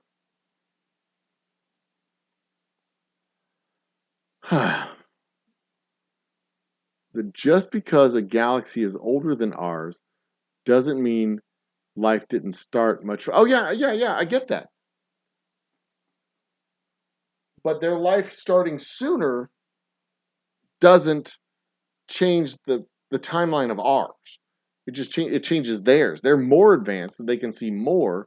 We're just less advanced, and they can't see what we are now. They see what we were then, and they certainly can't see where we're going to be. Yeah, I think they would definitely eat us. I don't see why they wouldn't. I mean, what did we do when we come to America? We shot the game and animals that lived on the land. Why would they not see us as animals living on the land? Right? I mean, why would we be different than any other great ape living on this land? I mean, we build houses and buildings and try to communicate, but we're lesser life forms. Why wouldn't they hunt us? I mean, it seems perfectly reasonable. Um, that they would observe life today due to timelines lining up. Uh,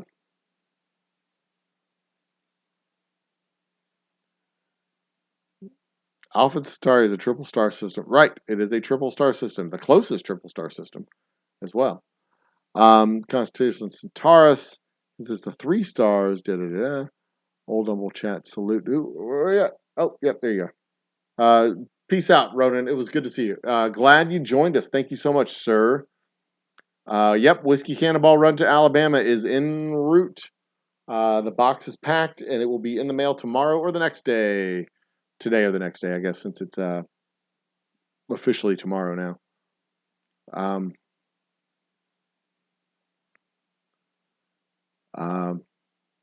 Philip Rich will be allowed to live in outer space. Don't sleep on those Argentine ants. There's a good reason to believe some of them in different parts of the world could communicate with you. Oh, I don't think that they can communicate with each other in different parts of the world. There's no reason to think that European ants and Australian ants can communicate with each other. There's no way. There's no way. I would love to see that study. I'm skeptical. I mean, they could speak to each other, I don't doubt, like the Argentinian ants speak to the other Argentinian ants. I mean, they speak the same language, they're in the same area. But, they can't go click, clack, and send telegraphs across the country, across the world. Surfaces that create new... What? First civilization to create new species? What?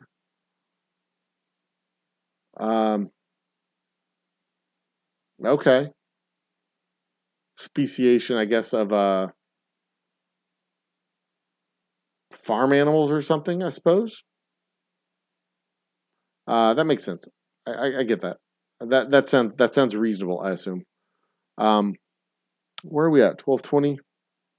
Oh, we're only 10 minutes behind. I'm catching up.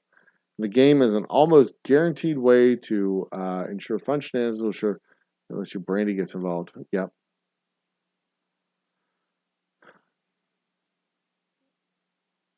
Knowing we are the only species that is so-called intelligent doesn't make me lonely.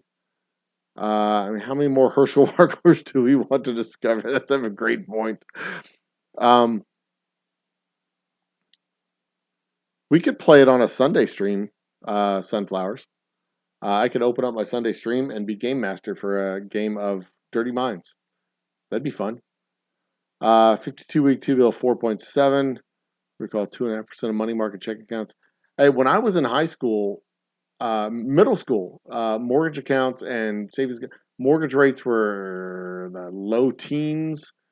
I believe in the early 80s, they were in the low teens. They were dropping from the low teens to the high ones, down to I think it was 8% or so when I was getting out of high school. I mean, they were steadily dropping year after year after year after year. But how long have you heard the term record low mortgage rates? Record low mortgage rates. Record low mortgage rates. That's been going on for, Jesus Christ, 25 years now. Anyway.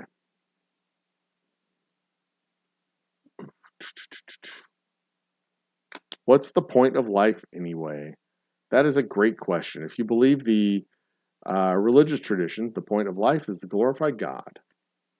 That is the first question in the Presbyterian Book of Order.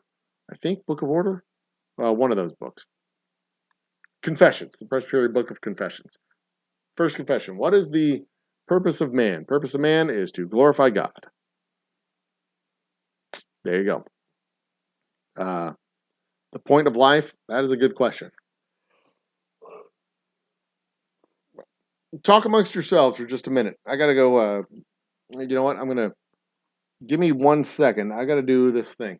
Is your bar looking a little ordinary? Is it lacking something awesome? Well, head out to your local liquor store and pick up something extraordinary. Grab a bottle of Old Humble Straight Whiskey or Old Humble Special Reserve. They're clean, smooth, easy drinking whiskeys that taste the way whiskey should taste. From humble beginnings to an extraordinary finish, Old Humble whiskeys are what your bar needs today. Walk tall, be awesome, and drink humble. Old Humble Straight Whiskey and Old Humble Special Reserve. Get yours today.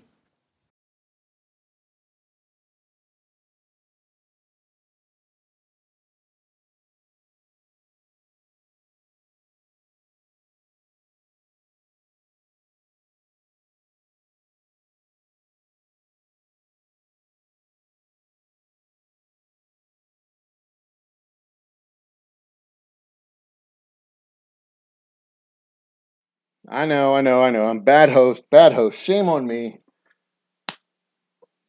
Need to get a fresh ball of ice.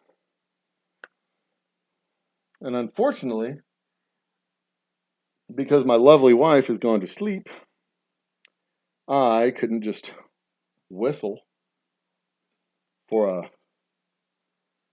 lovely beauty queen to come and bring me a ball of ice. I had to go get it myself. Oh, woe is me. But again, getting it out of the mold, much harder than getting it into the mold. See here. If I put it, I'm basically trying to wedge the spoon into this little rubber mold here. That did it. And then pop it out like an eyeball. Boop. Just like that. And in case you were wondering, yes, this is a Death Star. There's the, can't see it, not enough resolution. That's fine, doesn't matter.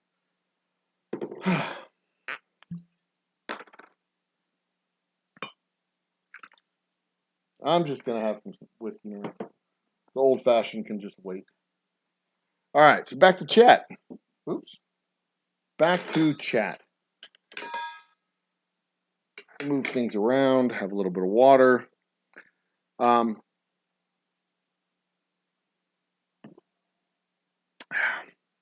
If we saw dinosaurs on the planet and we could make it there, we fucking go in there. I agree. I think you're right.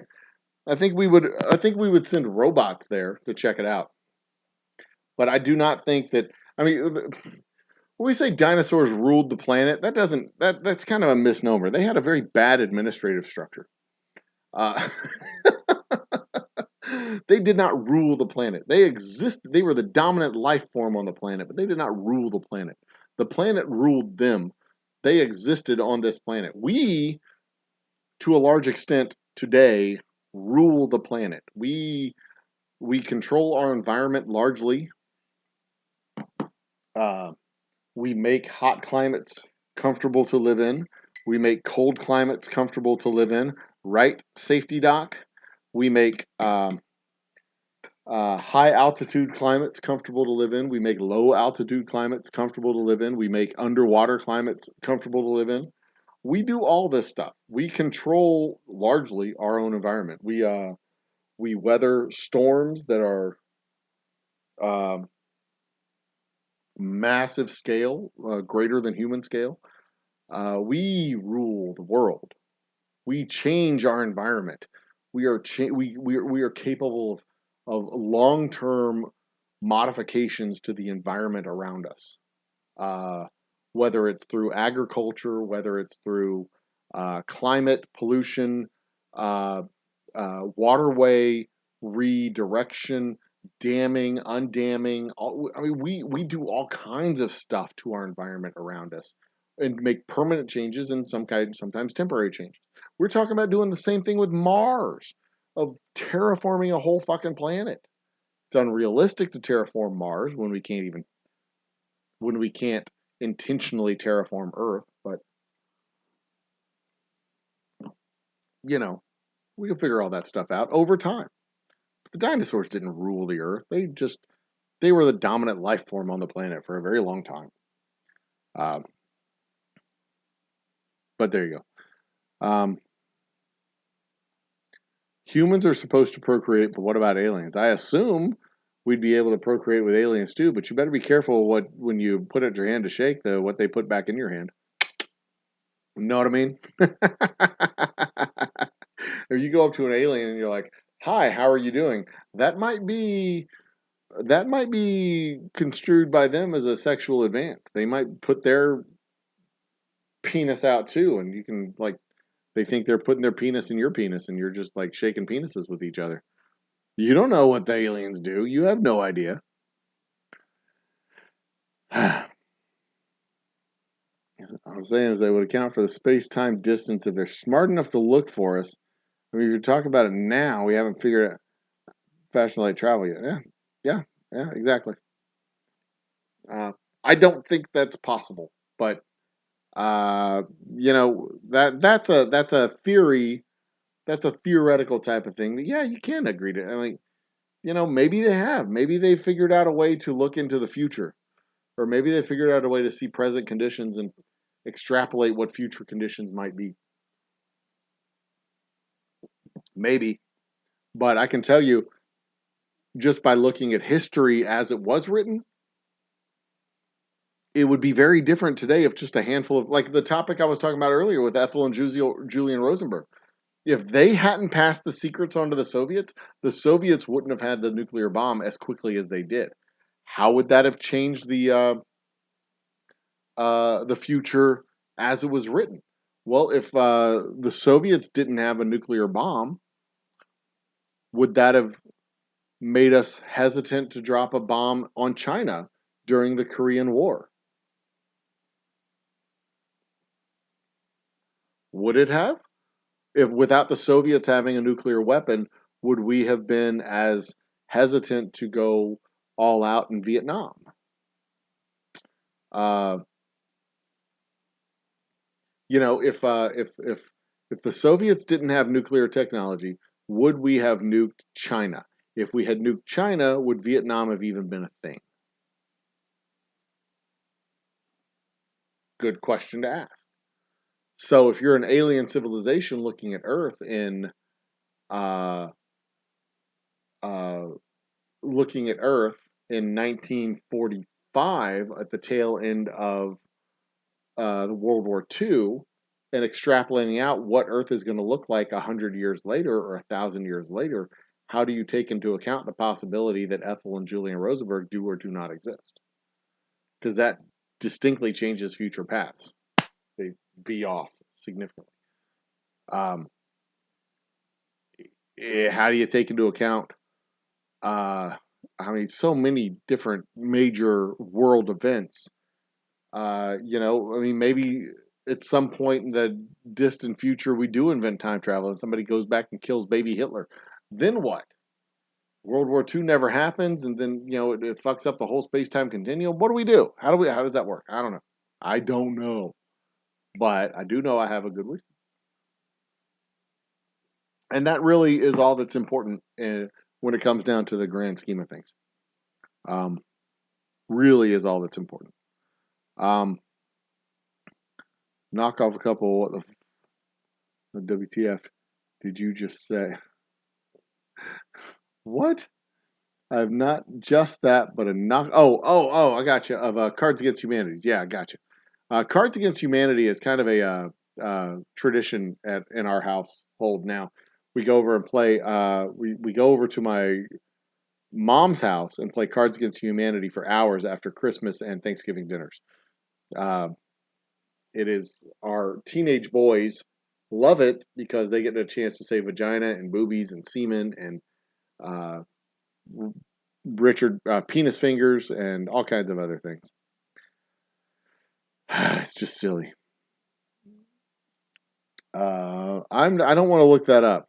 I don't want to look. I don't want to see a blue thing. Thanks, sunflowers. No, I'm going to pass on that. Y'all can look that up if you want to. If you want to argue for aliens, the pyramids certainly no, they don't. Pyramids do not make me think aliens at all because, again, enough people, enough time, enough resources, you can build anything. The pyramids were not built by aliens. No, absolutely not. I'm not buying it. Cults are a fact, yeah. um, aliens living amongst us. And then fast food changed it. No, I don't think aliens are living among us. You cannot blame Arby's and Taco Bell on an advanced intelligence from outer space. Sorry. Um, recycle food, demolition man style. Advance. Come on. Advance. It's going to go all the way to the end. Oh no. We're at 12:22, 12:39. Come on. My computer is being remarkably laggy right now, and it's pissing me off. Okay. Um, 12:39. 12:39. Come on. My computer is being remarkably laggy right now, and it's pissing me off. 12:39. 12:39. Come on. My computer is being remarkably laggy right now, and it's pissing me off. 12:39. 12:39. Come on. My computer is being remarkably laggy right now, and it's pissing me off. Okay. As for Among Us, nope, that was true. They wouldn't stay hidden. Indian has a strict caste system among their people, yes. To remind me, I don't know the game. Humble's going to say his name. Huh? Humble's going to sign his name in the Texas sand. Oh, yeah. That is, I had to get a piece of ice. And I also decided to go ahead and dump ballast while I was out. These two trans women first commercials, very progressive. They're not trans women. Although, they might be. I don't know. I'm pretty sure they're uh, original female parts. I don't know. I never asked them, to be quite honest. Um, I think I found the actual study. What? The actual study? I dropped my orders off. Oh, we sure as hell don't rule the planet. Bugs don't rule the planet. Bugs can't control their environment. Bugs inhabit the planet. They're possibly the dominant life form on the planet. Um, they're possibly maybe microbes are the dominant life form on the planet, but we control our environment. We rule the planet. We control our environment. There's plenty of apex predators out there, like sharks in the ocean and wolves in Yellowstone or whatever, but they don't control their environment. We control our environment. That's all I'm saying.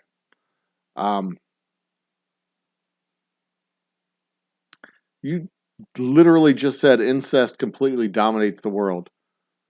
Uh, insects do not intentionally change the environment to suit their needs the way we do. They do change their environment when they go in. You can see locusts like wiping out entire locusts and crickets wiping out entire like fields of grains and corn, but they don't do that intentionally. They don't go, oh, we're hot, let's make some houses and air condition them and get cold. They don't do that. They just die. When they get too hot, they die. Oh, it's getting cold, let's build homes so we can. They don't do that. They just die.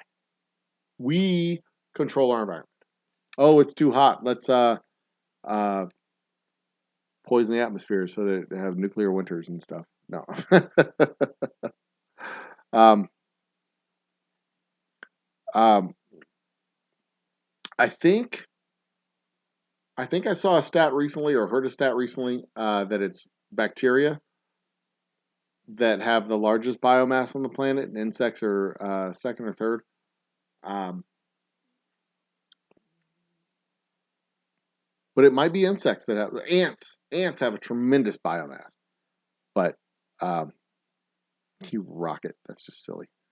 Um, but Vanessa Kitty's back, but yeah, I don't know. I mean, there are studies like live right now.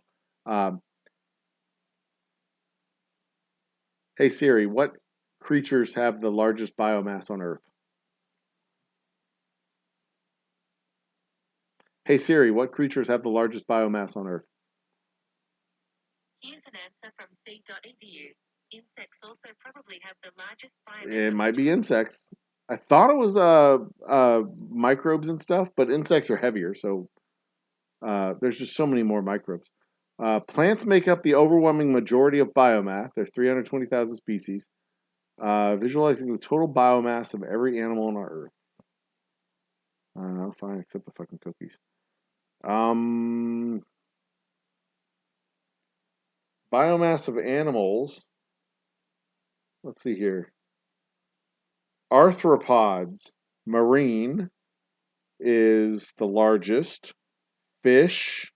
Let's get down to the terrestrial animals. Annelids or segmented worms. Then terrestrial arthropods. Then mollusks.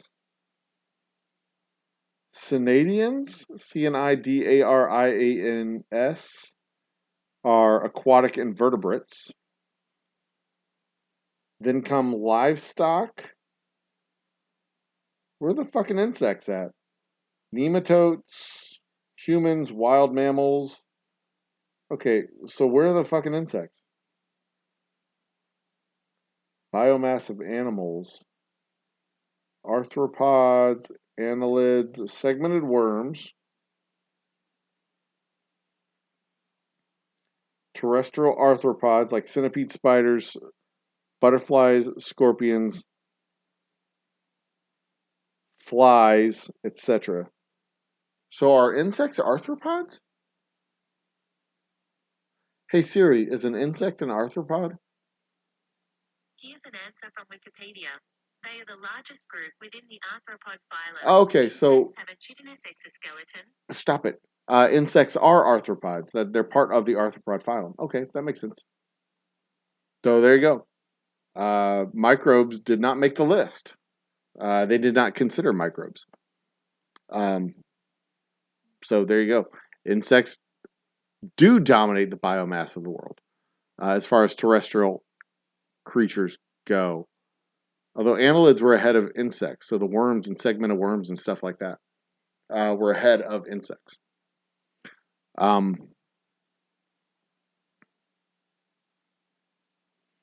do you make an alien's baby sleep? You rock it. Yeah.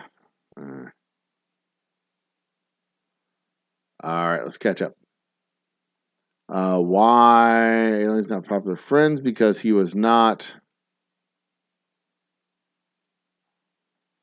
down to earth. So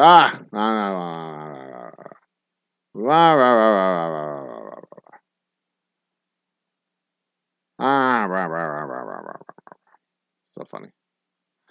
All right, come on, catch up, chat. Let's go. There we go.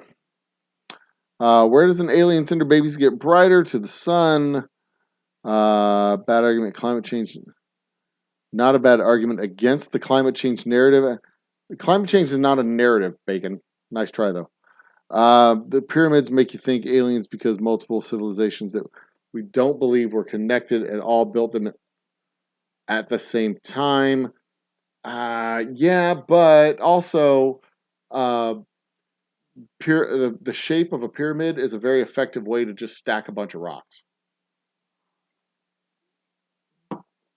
So yeah, no, they don't make me think of aliens at all. I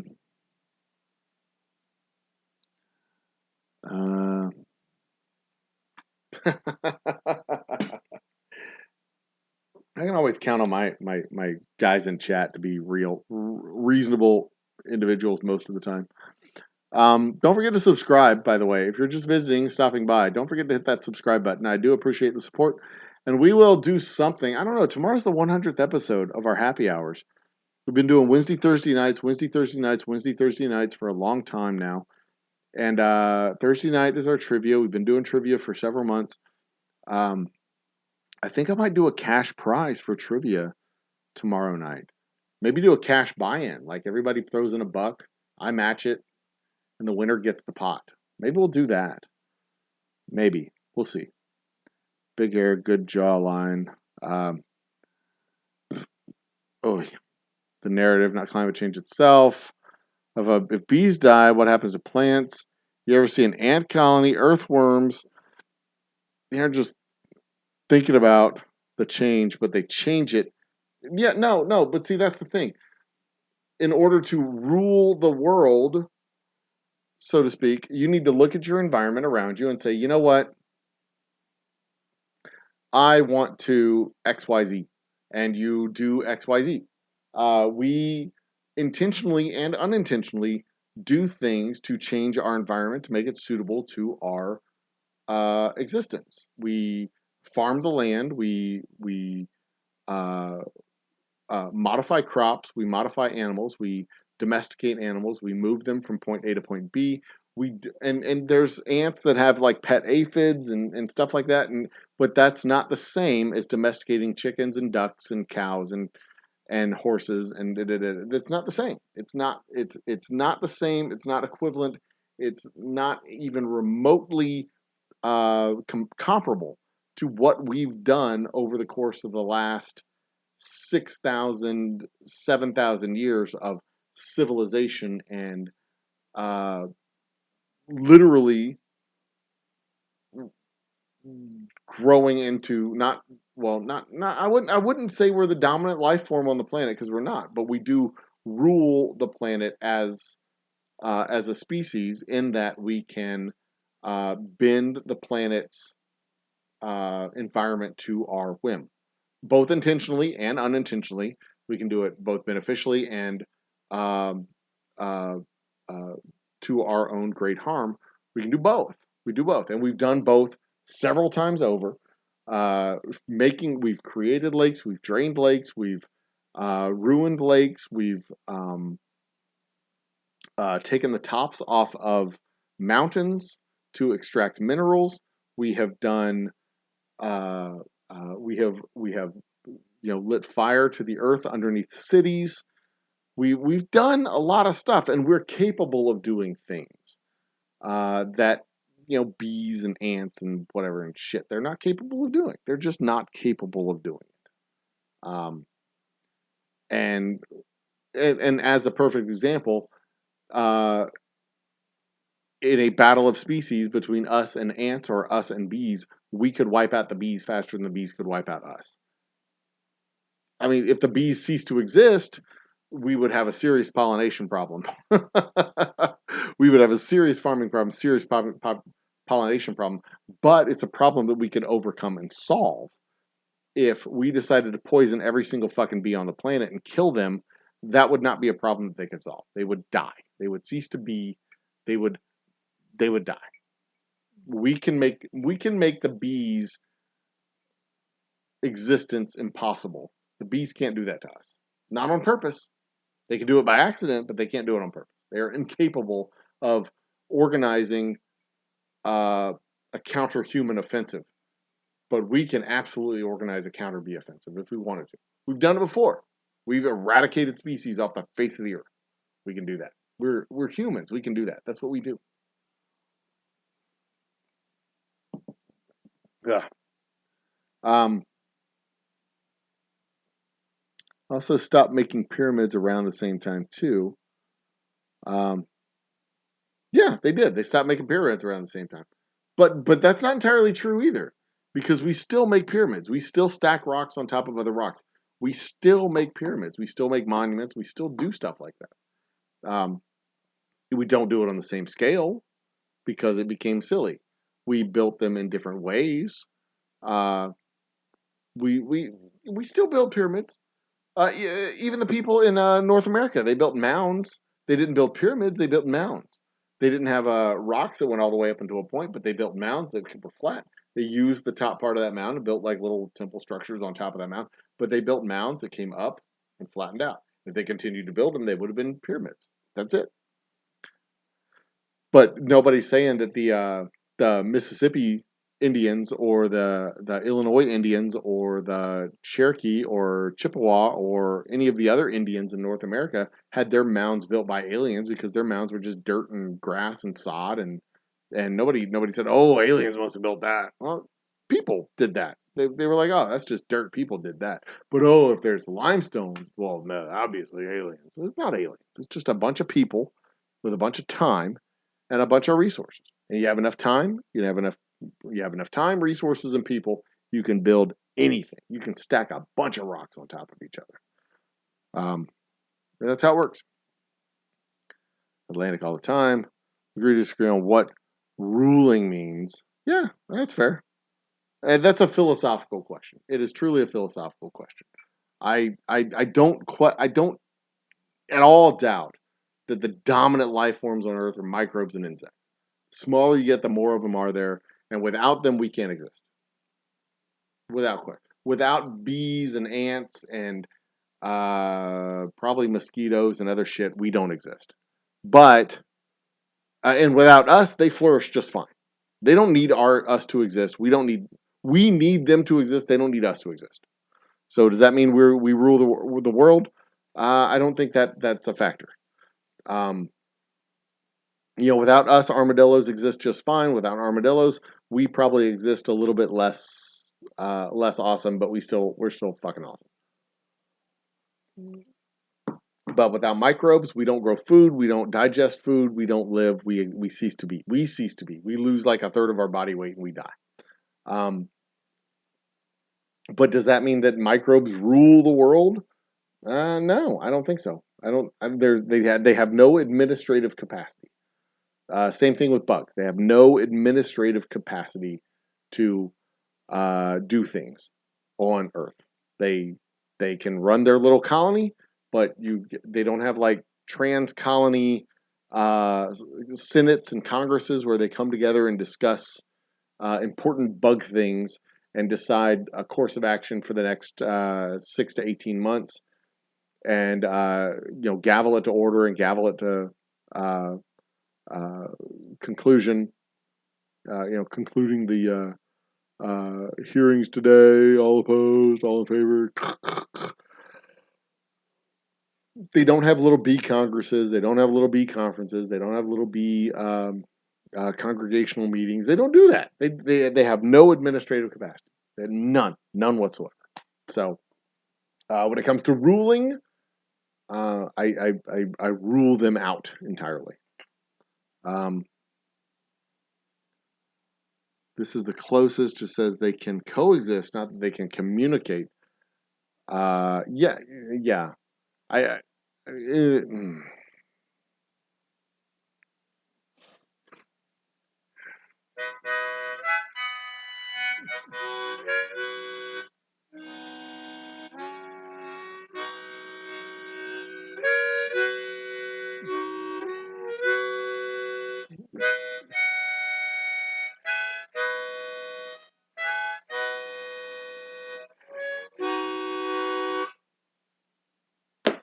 All right.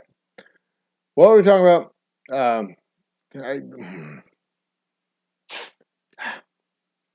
Trump was president, but he had no administrative capacity. We don't know. Well, we don't elect rulers in our country. We elect government and governors, people to govern our country. We don't have the press says ruling party, but we don't have ruling parties in our country. We have governing parties. So you'll get no apology from me, sir. Thank you.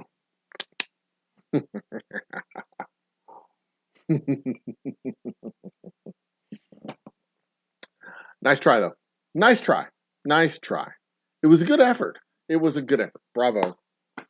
Bravo. Good effort. Good effort. No, Trump was not. Trump had a very bad administration, a hollow administration with a hobbled governing capacity. He did not appoint people to key positions. He had several unfilled positions within the executive branch, unfilled positions within his administration. But we still had governance.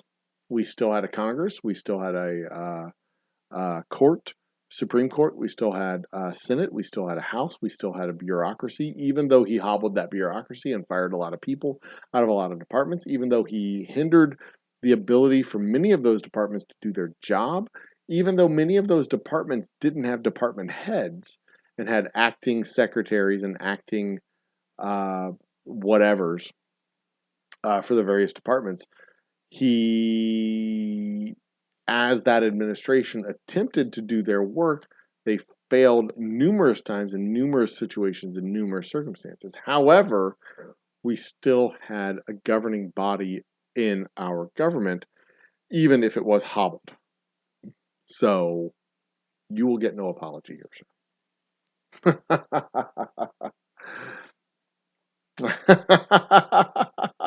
An emotional support harmonica. That is correct.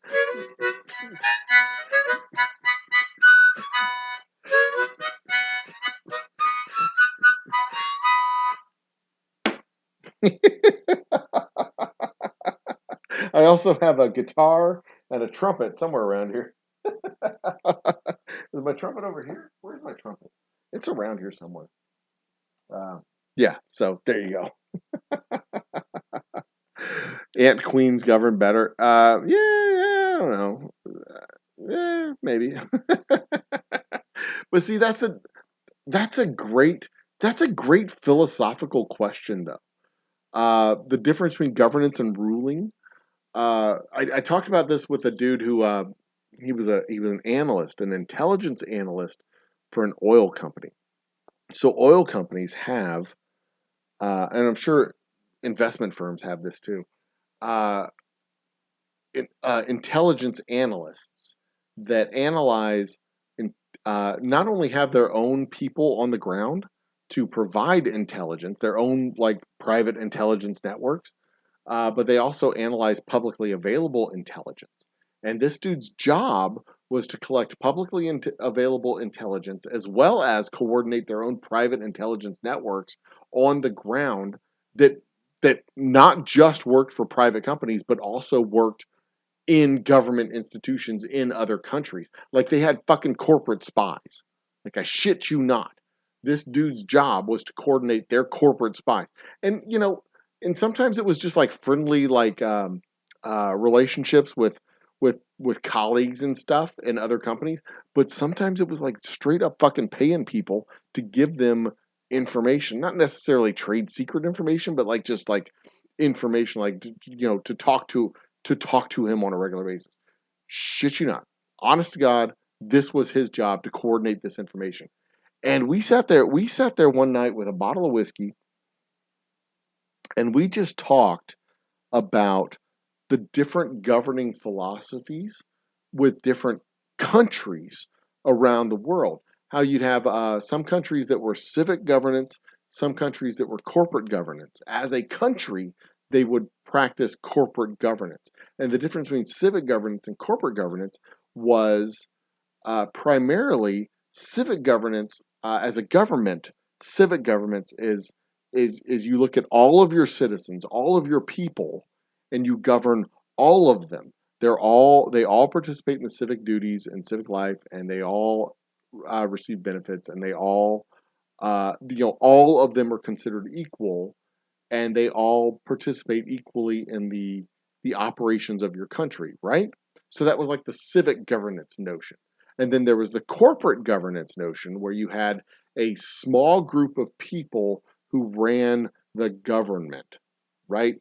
And then there was everybody else who lived in the country. Some of them were citizens, some of them weren't, and it was like big fucking deal. You had your elites and your non-elites, and the elites were the ones that you governed to, which is the difference between a country like Tunisia during the Arab Spring and a country like Syria during the Arab Spring. Because when Tunisia had their shit go down, there was more of a civil governance in Tunisia that was able to replace the governing body and with a new governing body, and they were able to have their revolution and replace the old guys with new guys and do all this. It's not perfect. Like shit still happened. It wasn't a perfect transition. Blah blah blah blah blah. But in Syria, you had more of a corporate governance structure where the entire country could be on fire, but there was this core group that ran the country, right? Iraq was kind of the same way, where where like pre first Gulf War, they were more of a civic governance, but then post first Gulf War, they were more of a corporate governance. Um, and there's a whole lot of countries that you can see like this, like Brazil would be more civic. We're definitely civic governance here for now, where you know you can have the reasonable, rational changing of government from one to the other, and everybody participates in civic life, and everybody does it. We do governance, not ruling. And corporate governance is more like ruling, where the central group, as long as they're all happy, they're fine, and they just hand down edicts to everybody else. Like fuck y'all, y'all gonna do what we say. Shut up. Um, but yeah, that was one of the most fascinating conversations I've had. Which you know, just sitting there talking, just feeding me information, just loving every like, just bouncing questions back and forth off of him, and him, you know, talking about what he did and how he did it, and you know, swearing me to secrecy because he had had several drinks. Um,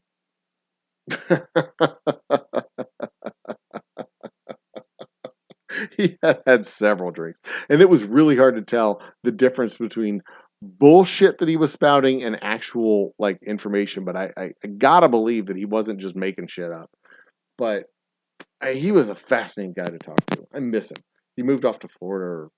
Yeah, Florida. I think Florida. Yeah, he moved off to Florida several years ago. I miss that dude. He was fun to talk to. But just the you know, and the stuff that they researched was very different than the normal stuff, the newsy stuff, because they had a specific industry type of thing that they were looking for. They were looking at the interest in instability, um, conflict, and just general societal trends. And that was the big thing that he always dug information on, was just general societal trends, trying to really understand what was going on the ground in the country, because we find out, through our filters and whatever, but really understanding what was going on in the country. He was less interested in trade secrets and stuff like. I mean, if that stuff came, he was happy to have it, but that wasn't what they were going for. They were going for more of the um, trying to find out what the locals were telling the locals type of thing. Because like for the longest amount of time, Yasser Arafat, who was for you kids watching who don't know things, the head of the PLO, the head opposition to Israel, way back all through the 80s and 70s and 80s and 90s. I'm pretty sure he's very dead right now. Excuse me, but he would give one speech in English for the English cameras, the American news media, and then he would give another speech in Arabic. And those speeches weren't the same speeches, as you can imagine. One of them was, we do find a way to coexist and be friends and put an end to the fighting and da da da da da. And the other one was death to America, which was just like right on brand for that dude. He was a something. Yeah, we'll leave it at that. What time is it? It's 1 o'clock. I've caught up with chat. I have caught up with chat because I am awesome, and you people stink like boogers. Ha ha. What are we gonna go to next? What do we want to talk about next? It is 1:07. You've got me for 53 more minutes. What do you want to do next? Oh, you know what? I want to talk about space whiskey. I want to talk about space whiskey. I haven't talked about space whiskey in a while. So the plan right now is uh, the timeline for the distillery right now is we're releasing our bourbon to the mass market. Mass release of bourbon in late March, early April. Then we will start turning the cranks. We'll get a fresh order of our straight whiskey, special reserve, and double oak rye.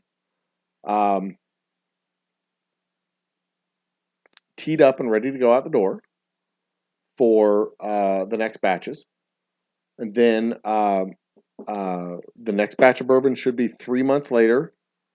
So April, we've got January, February, March, April, May, June, July. Month 7. So we've got April. 3 months later, we'll have our next batch of bourbon. Batch 5 of our bourbon will be coming out in July. It should be double the size of our current batch. Fingers crossed. That should be how it goes. Double the size of the current batch. And then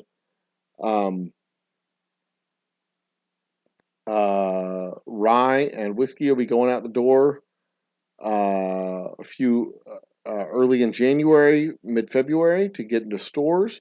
And then we'll do, so we should be looking at summertime. We get that, or I'm sorry, fall for the space whiskey. We should be able to do the space whiskey around maybe towards the end of the year. Maybe towards the end of the year. And so the plan is, as it stands right now, we're going to work on the 3 phases of operation. We're going to work on the capsule first to make sure that the barrel survives the low atmosphere conditions on the edge of space and troposphere of Earth. 2, we're going to launch some test items. One test item. We'll have one test launch with the balloon itself to make sure that it will take all the gear and everything up into space. And then the third phase will be the actual combination of the launch vehicle and the return vehicle to make sure it'll be a combination of phase 1 and 2, putting everything together for the final Apollo missions to take the actual barrel up to the edge of the stratosphere and return it to Earth so that we can take the whiskey and bottle it and sell it. So that is the goal for space whiskey. We're looking at 50 milliliter bottles that will likely retail for about $20 each, exclusive to the distillery. And then we'll have a few full size bottles, but the full size bottles are going to be pretty fucking expensive. If we got 50 milliliters for $20, 750 divided by 50 is 15. So 20 times 15, it's going to be $300 for a bottle of whiskey. I'm not lying. It's going to be expensive, but we're also talking about whiskey that went to the edge of space and is coming back and being bottled by me. It's fucking delicious. It's fucking amazing. It's a cool little, like, trinket of the space age whiskeys. And between now and then, we're also going to have a release of our special 72-hour blackout bourbon that is being made in commemoration of our 72-hour blackout that happened in February of 2021. 72-hour blackout, we collect up our rainwater. And during that blackout, we had ice on our roof. And as that ice melted, it went into our rainwater collection bins. And in those rainwater collection bins was that special water from the 72-hour blackout. The whiskey that never had to happen, because we never should have had that blackout runoff. So we'll have those special 72-hour blackout bottles. It will be a limited run of no more than 500 bottles, but we'll have them. We'll do them, and it'll basically be the same recipe as our Boomtown bourbon, but a special label to commemorate the blackout. And then let's see here. We've got the space whiskey, the blackout bourbon, Boomtown blackout, and then next week we have Zach Neal. This week we have Same Old Circles. Our New Year special. We're going to launch off 1,200 rockets for New Year's 2020. New Year's 2023. We will launch off 1,200 rockets in commemoration of our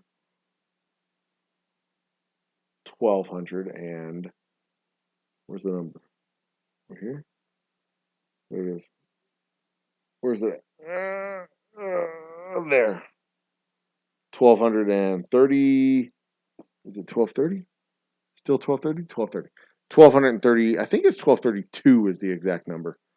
But I could be wrong. I don't remember.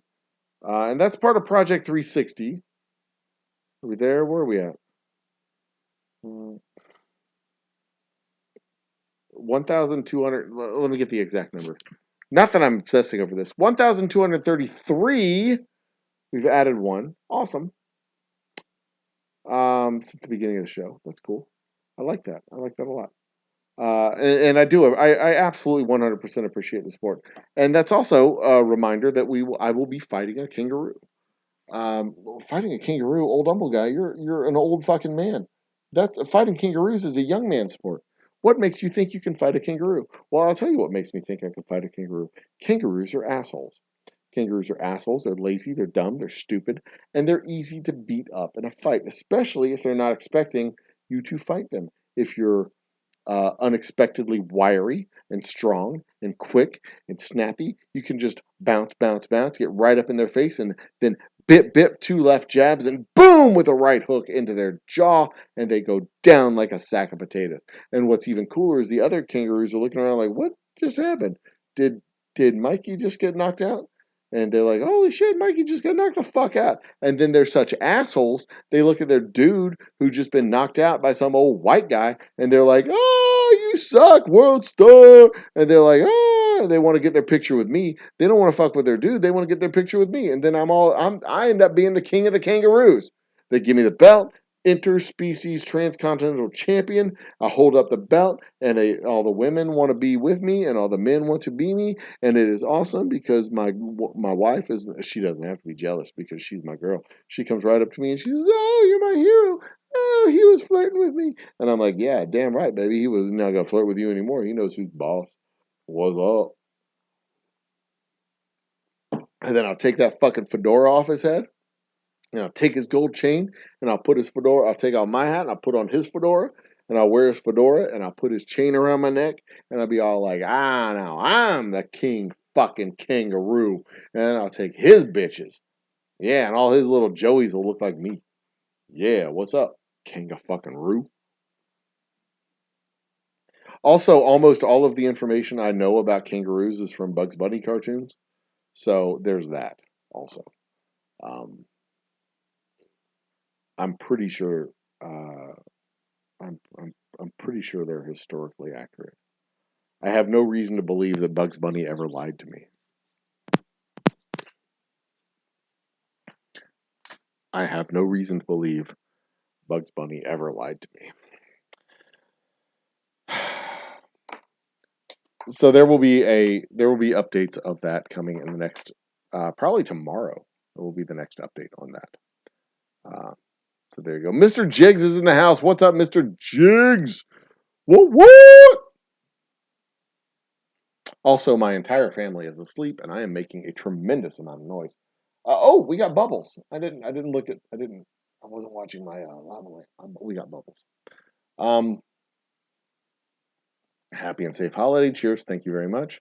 Fuck Ardborg and their BS space whiskey. Yeah, see, that's the thing. Ardborg didn't do space whiskey. Let me tell you what Ardborg did. Ardborg sent a barrel of whiskey into a controlled environment, zero gravity controlled environment. So they had a barrel spinning around inside of a Bigelow Space Hab module. It was a constant 72 degrees, constant pressure, constant everything. The only thing that was different was the gravity, and the barrel was spinning the whole time. So the contents were rubbing up against the barrel, but because you had a liquid center and a spinning solid outer shell, you basically the center of it was either either steady or it was rotating, but the whiskey did not rotate out and interact with there was no circulation of the whiskey is what I'm saying, because it was all at a constant temperature. I want my whiskey to actually be in fucking space. Their whiskey was not space whiskey. Their whiskey was space station whiskey. My whiskey is going to be space whiskey. The only whiskey to go into space, actual space. Their whiskey went to a space station. My whiskey, the depth of space. So fuck you, Ardberg. I got this. Eat my scrotum.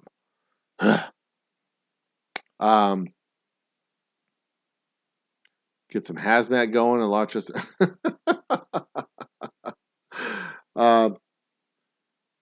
I refuse to make high. Yeah. Y'all can go have your Wild Turkey 101. I'm gonna make good whiskey. Y'all can do that. Wild Turkey has to put their whiskey at 101, otherwise it tastes like shit. And it still kind of tastes like shit. Santa Claus is in the house? Santa Claus is in the house. What's up, Santa? Santa's in the house. What? That's awesome. Don't forget to like and subscribe. That's awesome. I haven't had Santa Claus on a chat in my chat rooms yet. This is awesome. Argentine ants recognize each other across the world because they're the same colony. That doesn't. Okay. Hang on. Let's see what this actually says. I'm going to load this up. I'll come back to it in a second. Remind me to come look at that in a minute, Megan. I might forget. Boom. Santa Claus is all about them hoes. Oh, I love you, Santa Claus. I like to go. I actually talk to Santa Claus every time we go get our kids' pictures at the mall with Santa. Obviously, mall Santa. I like to get in there as my wife goes and looks at the pictures. I like to saddle up next to Santa. And go look. I mean, like we know that I know the deal. Like you're a you're a representative, right? You're not the Santa Claus. You're a representative from the North Pole. So like you can't grant wishes and stuff. But like my man, I've done my best to be good. Like I'm not perfect, but I try to be good. I really do. I try to do my best. I try to tend my garden. I try to do more good than harm. So on balance, but like for real, I think I'm being like a good person. Like, come on, Santa.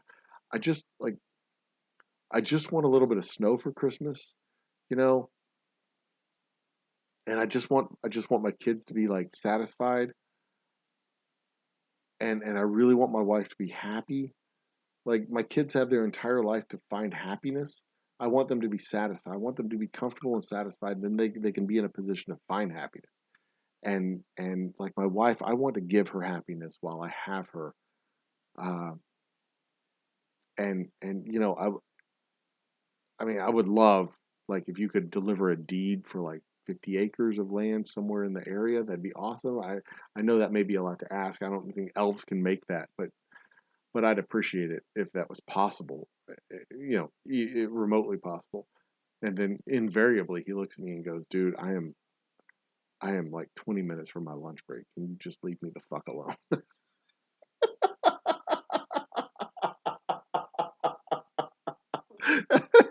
Oh, and I just laugh because they have a different one every year. It's not the same one, so it's the best thing to do.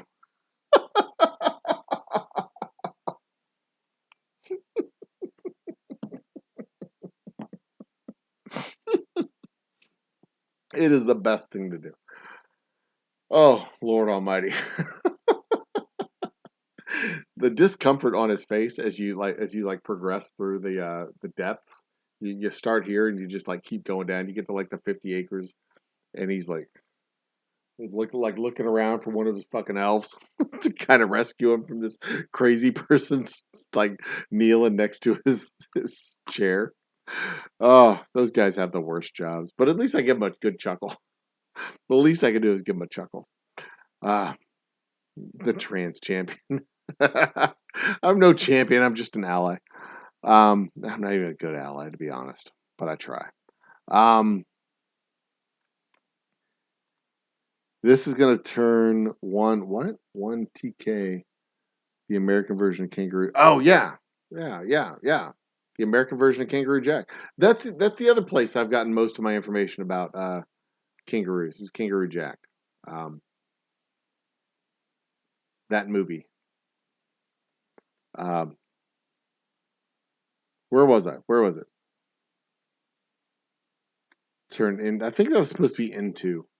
Who knew Bag is said Burj Khalifa. Um, yeah, and it wasn't even ISS whiskey. It was like Bigelow whiskey.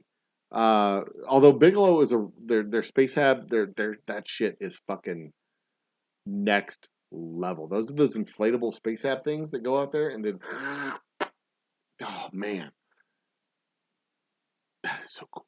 They're so cool. So much to talk about with space hab. I need to talk about it. I need to find a guy. I need to find a guy and talk about space hab on the show. Oh, I wonder if I can get Bigelow to come and be an interview. Oh, that would be so cool. All right, I gotta work on that. Bigelow. Sorry, I gotta write something down. Calm down. What is all this shit? What the fuck is this? What is that? What on earth?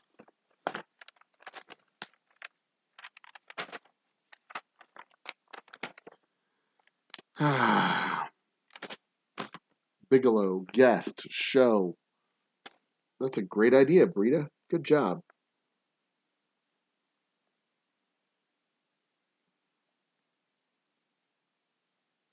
Also, Phil Plate. And Tanya Rogers. Now, mind you, these won't be happy hour shows. These will be separate from the happy hour. These will be like coffee with interesting people shows or something. I don't know what the fuck I'll call it, but it'll be fun. I wouldn't mind some hoes for Christmas too. My wife will get mad. She's sensitive about that shit. You know, you bring home a couple of hoes, and then your wife is like, "Why are you bringing all these fucking hoes?" And you're just like, "Bitch, make me a sandwich." You're like, "Bitch, make me a sandwich. Don't you be fucking asking me questions about these hoes. I'm gonna do what I wanna do. You can't fucking tell me not to bring home hoes. If I want to bring home hoes, I'll bring home fucking hoes." All right, I think I got through that without getting killed. That's good.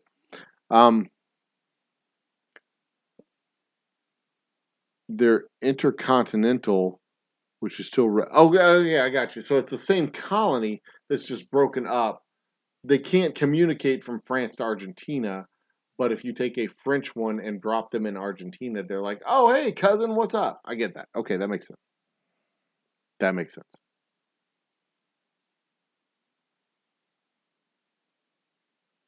Ardberg did send them to the space station. Yeah, but the policy for the space station has changed since then. They can't actually send alcohol to the space station anymore.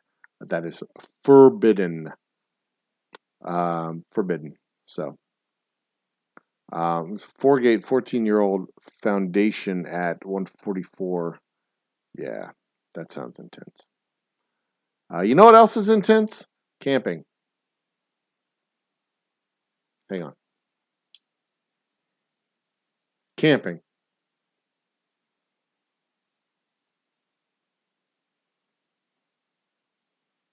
There you go. That was my deadpan. Oops, Old Humble is at it. I am at what?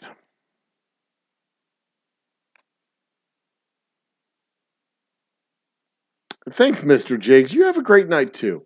And if I don't see you before then, good morning, good afternoon, and good evening too. Cheers to you, my friend. Thanks for popping in. I appreciate it. I do. I truly do. We have 9 people in chat right now, which is more than I can, say, I deserve, to be quite honest. No. It's not that they can't bring booze into space. They can't bring booze to the space station. They're not allowed to bring booze to the space station because it's NASA. But if it was if there was a private part, booze is flammable. You're in space, it's flammable. That's bad. That's dangerous. Foregate 14 fish retail is only $5.50. Jesus Christ. Wow. Only $5.50? $550 for a bottle of fucking whiskey? Only $5.50? Jesus. I'm a cheap son of a bitch. I can't justify spending that much on a bottle of whiskey. I can't in my head fathom a circumstance where $550 whiskey is 11 times better than $50 whiskey. I can't picture. I don't understand. I mean, I can understand the processes that would cause it to be that expensive. I can understand the cost basis being applied to that batch where you have to sell it at least $400 or $250, $300 to your distributor in order to make money on that barrel of whiskey. I can understand the processes that would cause the cost of goods to go up to a point where you can't sell it for below this price point in order to make money on it. I get that. There's only going to be so many bottles. There's only going to be so many bottles, and at that volume, it has to be this price, which means the retail price has to be double that, which means this is what we're selling it for at the distillery, blah, blah, blah. I get that. 100% I get that. But then in my head, my practical head, I think to myself, I could buy 11 bottles at $50 for the same price of one bottle at $550. Is it worth it? And I ask this question as a distiller because the answer to that question informs my ability to be able to sell a $500 bottle of whiskey. Like, what if I can't answer that value proposition, how do I justify selling a bottle at that price? And I don't mean to. I don't go through this thought process as just a function of shitting on the idea of super premium whiskey, because I love the idea of super premium whiskey. I have trouble justifying super premium whiskey in my own, in my own budget, in my own world, in my own thought process. Like, how could I look my wife in the eye if I came home with a bottle of whiskey that was 10 times the price of a whiskey, right? Like a good whiskey. Like, this whiskey is a $60 bottle of whiskey, but that whiskey is a $600 bottle. How do you justify that difference? Because we've had, fancy super classic, super fancy, super premium champagne, and we drank it and we're like, well, this tasted like champagne. It didn't float our boat much at all. Now, we like going to 5-star restaurants. We like going to really delicious curated chef events, and they're really fantastic, and it's good to go to that sort of thing. And it's the whole atmosphere and presentation and all of the parts of it. You're absolutely not going to pay $17 for a goddamn cocktail and have a cloudy ball of ice in it. You paying $17 for a cocktail, it better have clear ice. Not going to change the flavor of the cocktail, mind you.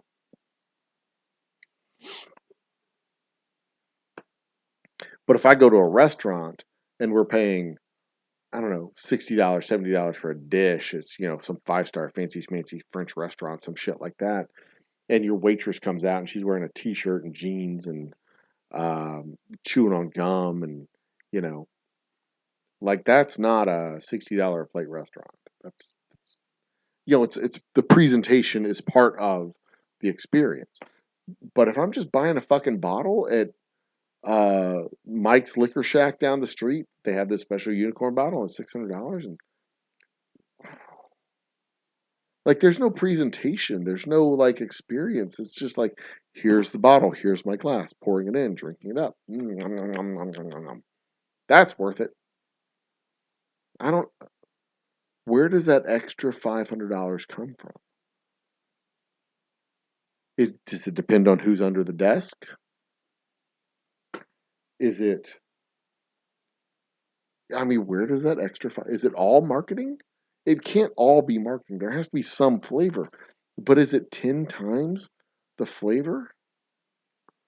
See, I don't have the guts to spend $500 on a bottle, so I don't know. And I say that as somebody who spent literally tens of thousands of dollars in equipment in my distillery to make whiskey. God's honest truth, some of my whiskeys are $10,000 bottles because it's just if I were to count all the costs that went into it, the first bottle was a several $100,000 bottle of whiskey, right? The cost has gone down significantly as I apply those costs to future bottles. But yeah, I don't know. Well, enough musing on my part. Let's scroll back through chat, give you all a chance to catch up. Well, yeah, you want all your whiskey to be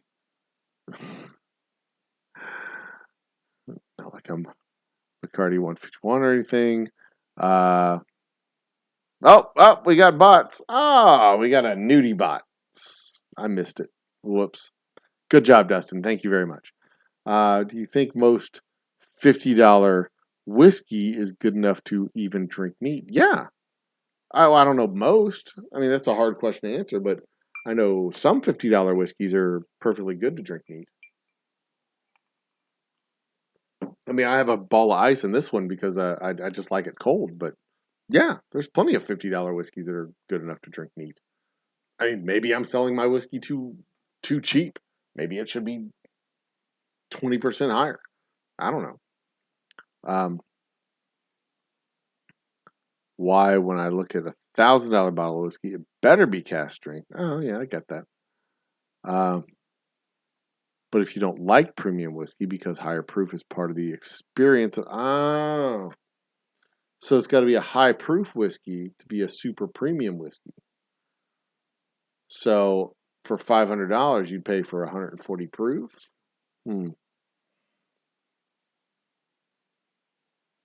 Oh, sapphire encrusted. Dude, that would be gorgeous. A sapphire is my favorite gemstone. Absolutely. A sapphire encrusted bottle of whiskey. Let's see here. Okay, could I crush it? I could. I could crush it. It'd be like glitter. I could crush it and then apply it with an epoxy. Oh.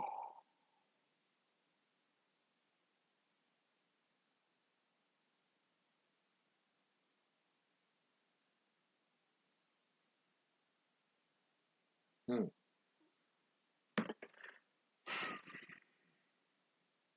Tomorrow's too early to do my 100 subscriber bottle giveaway. Maybe I'll give away a bottle of bourbon tomorrow. Huh. Oh, we'll see. 11-year-old Heaven Hill distilled bourbon barreled in Kentucky, then shipped to Scotland to finish aging. Curious. Curious. All right. Well, I guess time to go into the countdown phase. This has been a weird show. Fun. Like, no shit, fun. But weird. What did I write down in my notebook? What notebook did I write down? Oh, that notebook over there. See, I told you I should have written this shit down. I fucking remember. We invented a game called Frame Ball for baseball. The home baseball drinking game. Where I'm going to write down the details real quick so I don't have to go watch the tape. Player picks how inning frame ends when everyone drinks, chugs, lose, player drinks.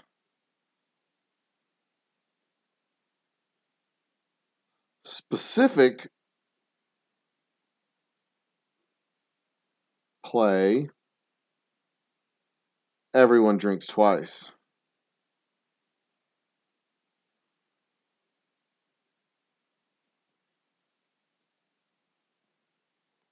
There we go. I invented a fucking game. Let's patent the shit out of this.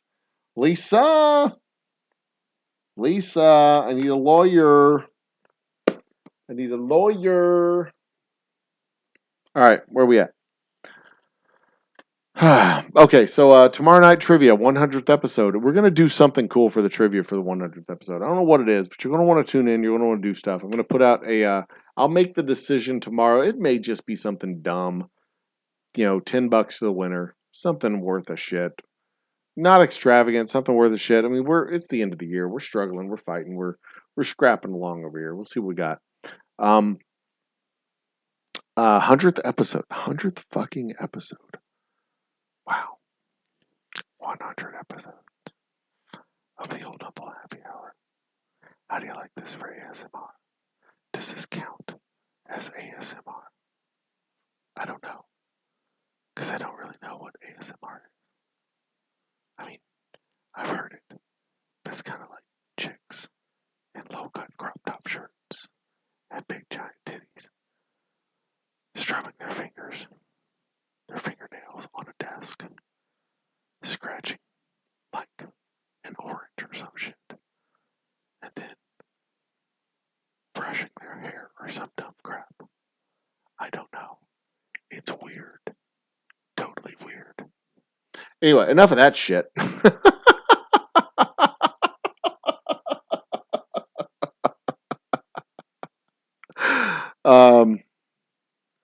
All right, anyway. Worth the price for the taste? Maybe not. Worth that to see a unique flavor? Yeah. Okay, so yeah. Worth it to see something exotic and different. That I get. I get the exotic and different. I get that. It's a collector's item. It's one of 1,000. It's one of 250. It's one of just a few. Yeah, I get that. I'm down. I understand. I understand that completely. Um, a bit late, but you could have gotten those twins that did your intro to appear in studio. Oh, dude, I bet I could. I wonder if I can get the twins to come on. I think they live in Texas. I get them answer interview questions about uh,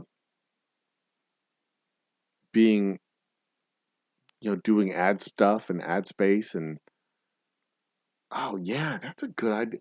That is a great idea, Bacon. I'm going to effort those guests tomorrow and see what I can pull off with that efforting.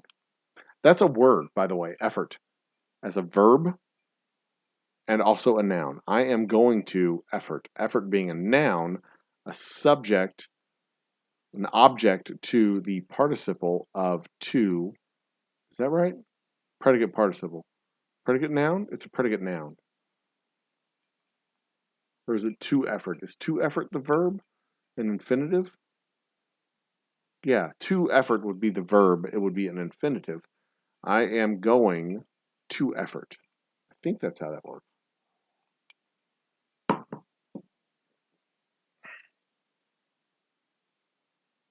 Hmm. Dustin, I have got to make my way out to Cincinnati and meet you. Absolutely. I've got family out there. It'd be a good excuse to go visit family that I don't really talk to very much. 17-year single cask Glenlivet CS bottle. It was $300, which is a lot for that age, but it's a Scotch over 60 ABS, so it was well worth it. Okay, that makes sense. See, we got engaged. Me and my lovely wife got engaged on the Covington Bridge, so a trip to Cincinnati would be good for us. Going on 20 something years of marriage, it would be a cool trip to go back to the Covington Bridge and reenact our first date, and then go to that restaurant, which is some kind of horse themed restaurant. Do y'all still got the pigs flying all over Cincinnati? I mean, that's a permanent art museum all over the city. I'm sure you do. There was one pig that was a Bengaled pig painted with tiger stripes, and the plaque on that particular pig said, "When the Cincinnati Bengals win the world championship, the NFL World Championship, the Super Bowl." That was it. When the Cincinnati Bengals win the Super Bowl. Yeah, because it was a flying pig. Painted as a Bengaled tiger.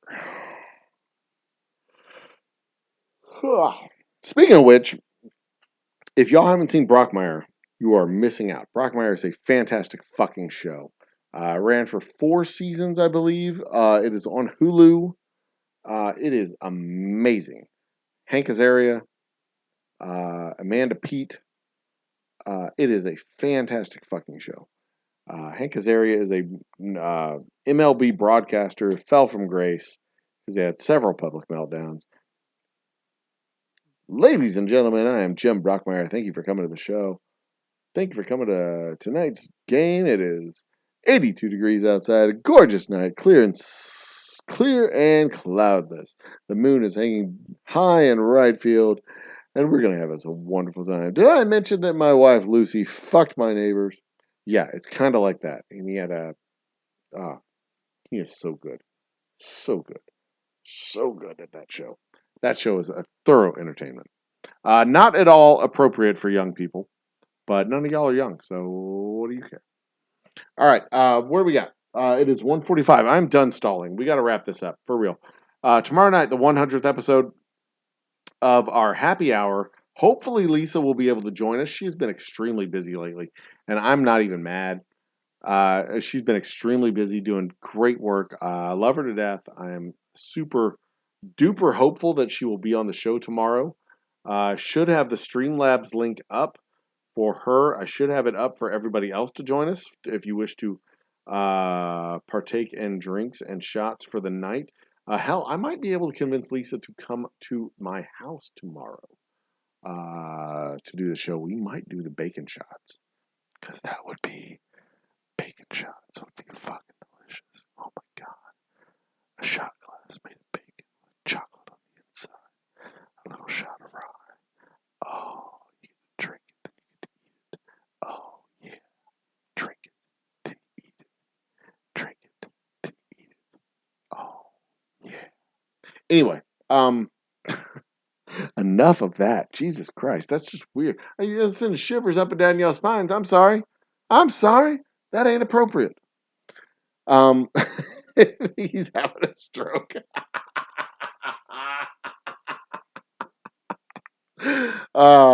It has been a very long day. I've been up since 3 in the morning. So, god damn, I've been up since 3 in the morning. I'm going on 23 hours now.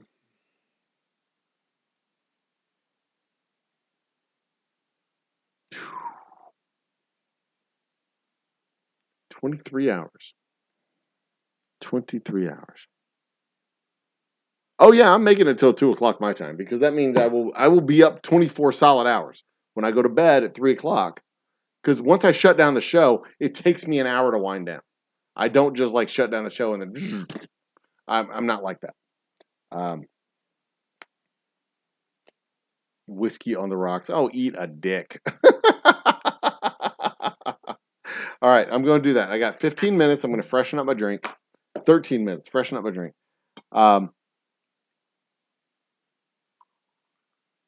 Yeah, I'm actively watching the clock. I know what time I started. I know what time I'm going to. I'm on Project 360 100%. So let's quick talk about Project 360 in these last 15 minutes. Project 360 is the next phase of my monetization plan.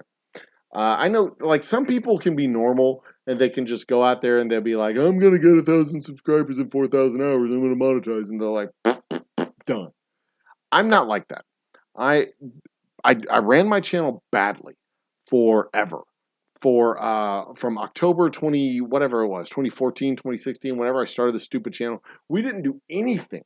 I didn't post videos. I didn't try to get views. I didn't do anything. I might have posted up a few stupid crap videos. I can't remember. Not a whole lot of anything. And then the pandemic hits. And I had like maybe 25 subscribers, and 3 of them was me. My wife, my mom, my brother, like I didn't have anything fucking going on. So then the pandemic hits, and I'm like, well, I have these resources available to me. I should use these resources. So in the first year of the pandemic, from March 2020 to December 2020, I gathered up maybe, I don't know, 100 or so subscribers, give or take, in that neighborhood. Using my Twitter base, I was able to get up past the 100 subscriber mark, which gave me the Old Humble Distilling Company URL for YouTube, youtube.com/Old Humble Distilling Company. But then in 2021, I kind of flatlined. I didn't really grow much. I think I grew up to like 200 or 300 in 2020. And then 2021, I think I was like struggling to get up to 500, and I barely got up to 500 by the end of the year. I might have gotten to 500 right after the end of the year. It was like, no, I was trying to get 500 by the end of the year, and I didn't get 500 by the end of the year because the goal was 500 by the end of the year, and then I'd spend the night in a haunted cemetery. And it didn't happen. I didn't hit 500 by the end of the year. I was sitting at like 450 for the longest time, 450 at the end of 2021 into 2022.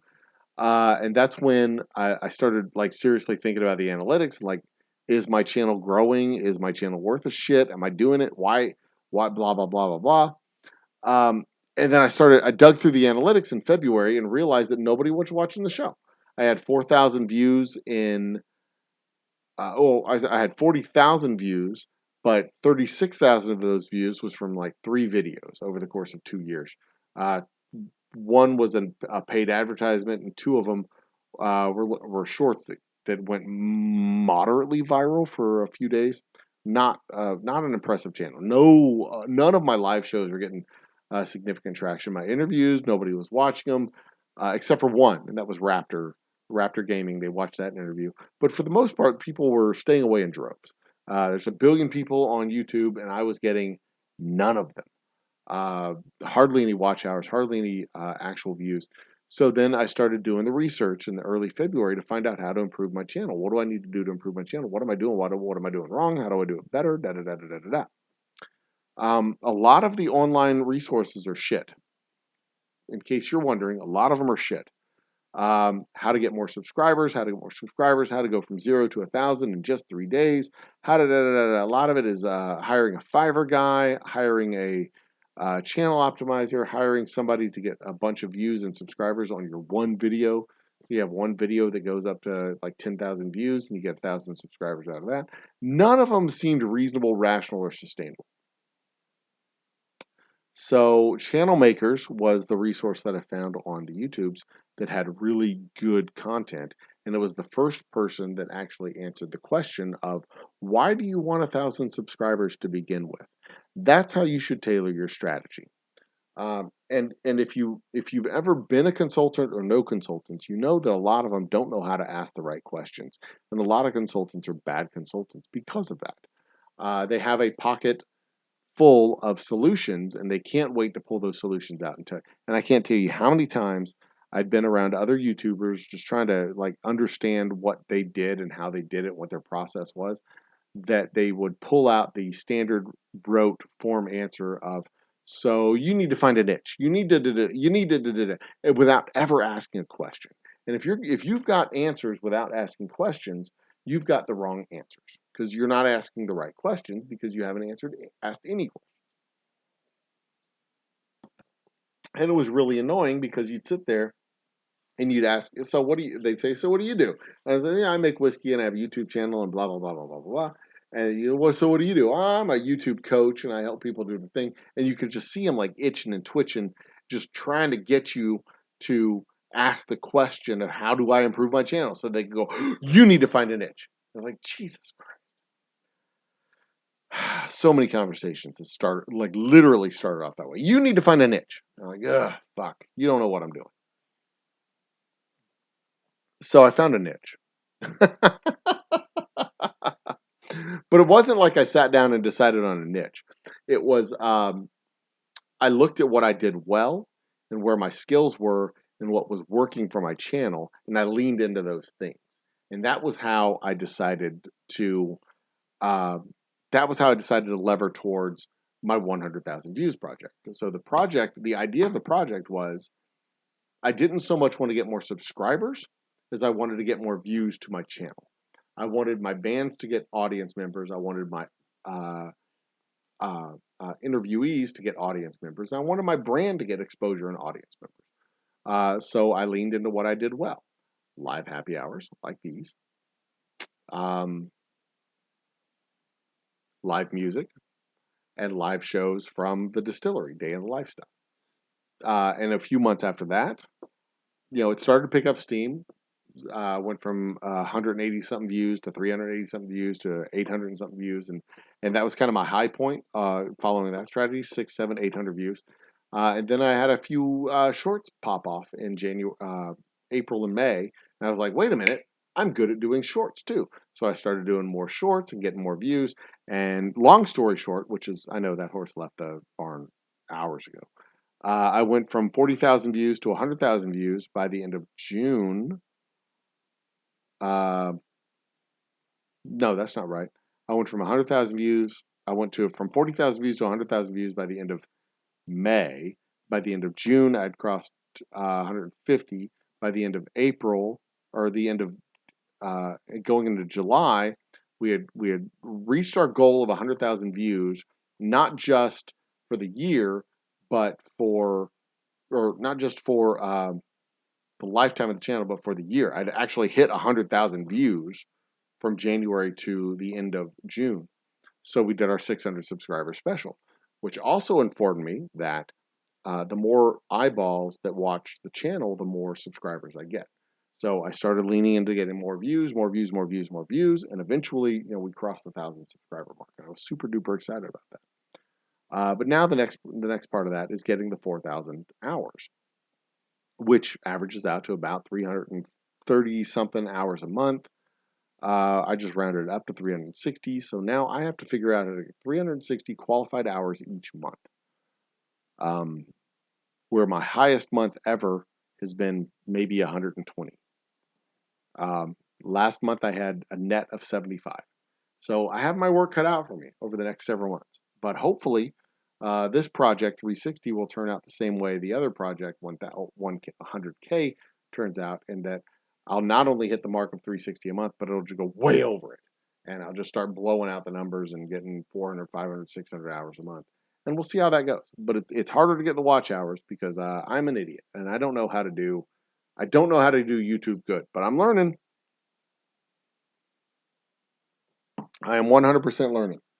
And all that said, the end of the day, it is still 4 minutes till 2 o'clock.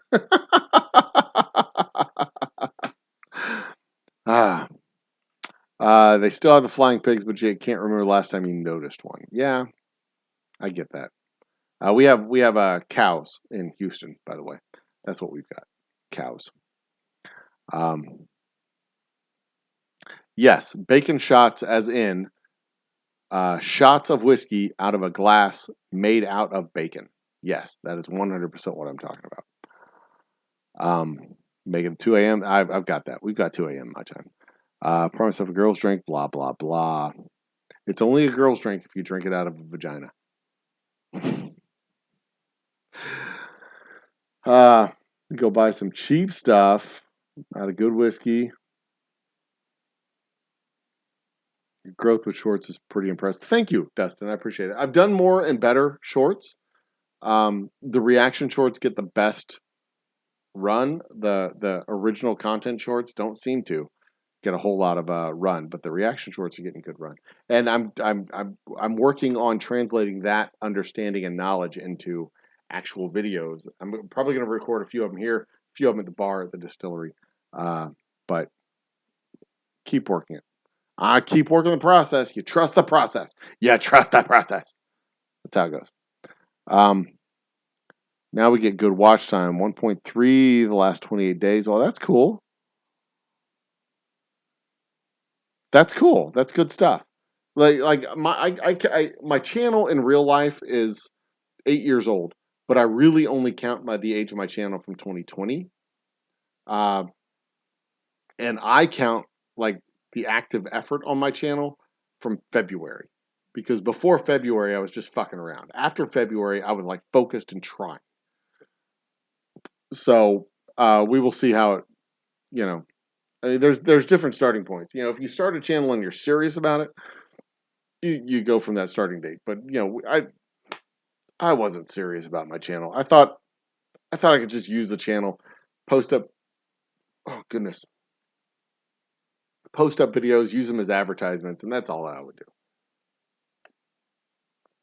I didn't think a situation would arrive when I was actually making content, but here we are. I'm making content. If I can make a couple $100 off the channel each month, I can use that money to pay for bands to make live shows on Friday nights. So that's kind of the idea. set up maybe a separate LLC, Old Humble Distilling Company, Entertainment LLC, some shit like that. Reviewing the whiskey, and we were like, okay, we need a rebrand. Yeah, I mean, and every channel does that. From what I understand, every channel that's not like a professional channel does that. They do a thing for a little while, and they go, oh, we need a rebrand. We've plateaued, and they rebrand, they rebrand, they rebrand. They go through 2 or 3 iterations till they find what works with their voice and their skills and their particular peculiar talents. Not everybody's not Mr. Beast. You can't be Mr. Beast. You can't be Luke the Notable. You can't be uh, uh, whatever that other dude, Impossible, whatever his fucking name is. Everybody can't be those guys, but you can be who you are, and you can be moderately good. 5 to 10,000 subscribers and good watch time and good engagement, and you can grow your channel at your pace, and you can work that way. And you can make $5 a month and turn that money around into a Patreon. You can figure out how to monetize it, sell merchandise, and all kinds of other shit. That's what it's about, and that's what I'm looking forward to doing. Honest to God, I'm looking forward to selling T-shirts and selling koozies and whatever the fuck other nonsense shit I have.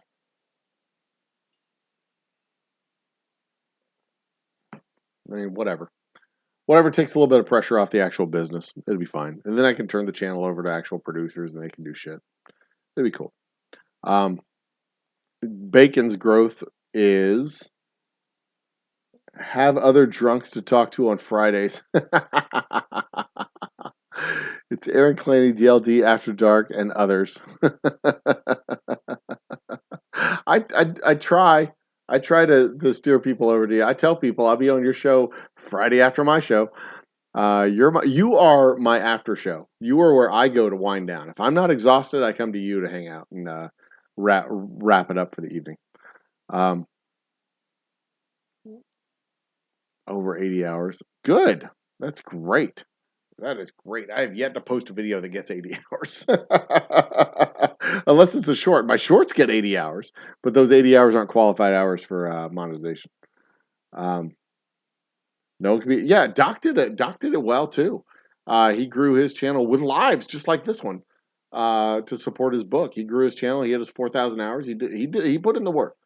Absolutely, 100%. And yeah, it's and not everybody can be Safety Doc. Safety Doc has a particular voice. He gets good interviews, and he has a particular angle of expertise. And when I get a chance to listen to him talk, it's fun. And now that I have confidence in my StreamYard, I am looking forward to getting him on and doing a book report on the velocity of information.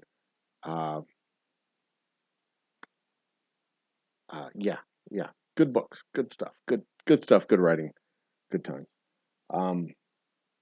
Scotch Down Under, yeah, that's another guy, Scotch Down Under. And there's a lot of these guys that I've seen them, I like them, I like their work. I just don't have a lot of time to watch all these channels and watch all these shows. I pop it on, and there's several people that have lives, and I'm just like,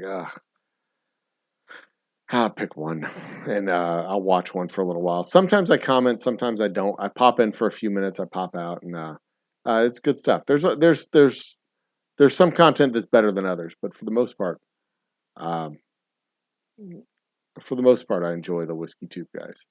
It's a ton of fun. But it is now after 2:00 in the morning, guys. I have rounds to make in the morning, going out from Humble to Porter and New Caney, Texas, to visit with restaurants and bars and liquor stores to try and get my whiskey carried on their shelves, and in their bars and in their stores and all the places where they have whiskey. So I've got a lot of shit on my plate tomorrow. Not to mention trivia tomorrow night. So tune in tomorrow night at around what it would be 9:00 when Lisa Linney will hopefully join me for the 100th episode of our Whiskey Happy Hour. And then Friday night, same old circles. And then next Friday night, Zach Neal. Holy shit, we have a whole fucking banger of a lineup coming. Everybody's got time to pop on a 24-hour stream. Yeah, that's true. And that's probably one of the next projects that I'm going to try and do is schedule out a 24-hour stream and just like do a 24-hour stream. Um, I don't know what I'm going to do for 24 fucking hours though. Hopefully I'll have guests come in and occupy the time, but we shall see. I don't think I've done a full 12-hour stream. I did a 72-hour stream cathalon when I launched my rye. It was 4 days and 72 hours, I think. 5 days. It was 72 hours of streaming over 5 days, I think. I think that's what I did. 72 divided by 5. Yeah, I think I did that over the course of a week.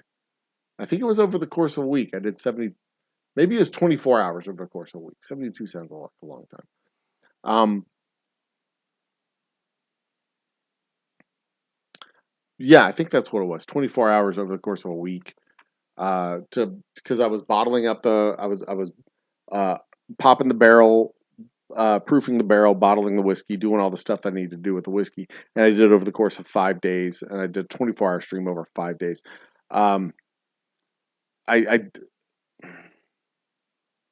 It would be hard for me to do a 24-hour stream. Not impossible, but it would be hard. And I could arrange my room in here so that I could do 24 hours and never leave this room. 24 hours in this room. Could I do 48 hours in this room? What would it take to do 40? What would I need to do 48 hours in this room?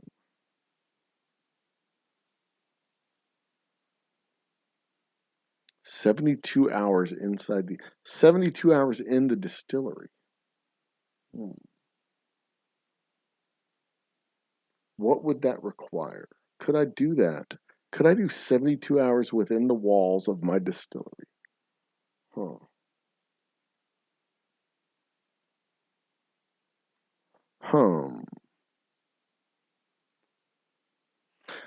And if I did 72 hours inside the walls of my distillery,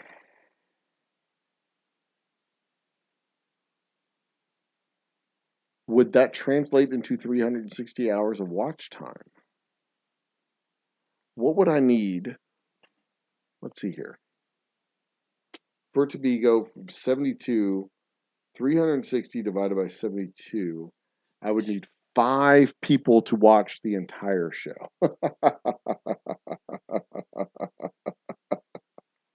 Interesting. Interesting.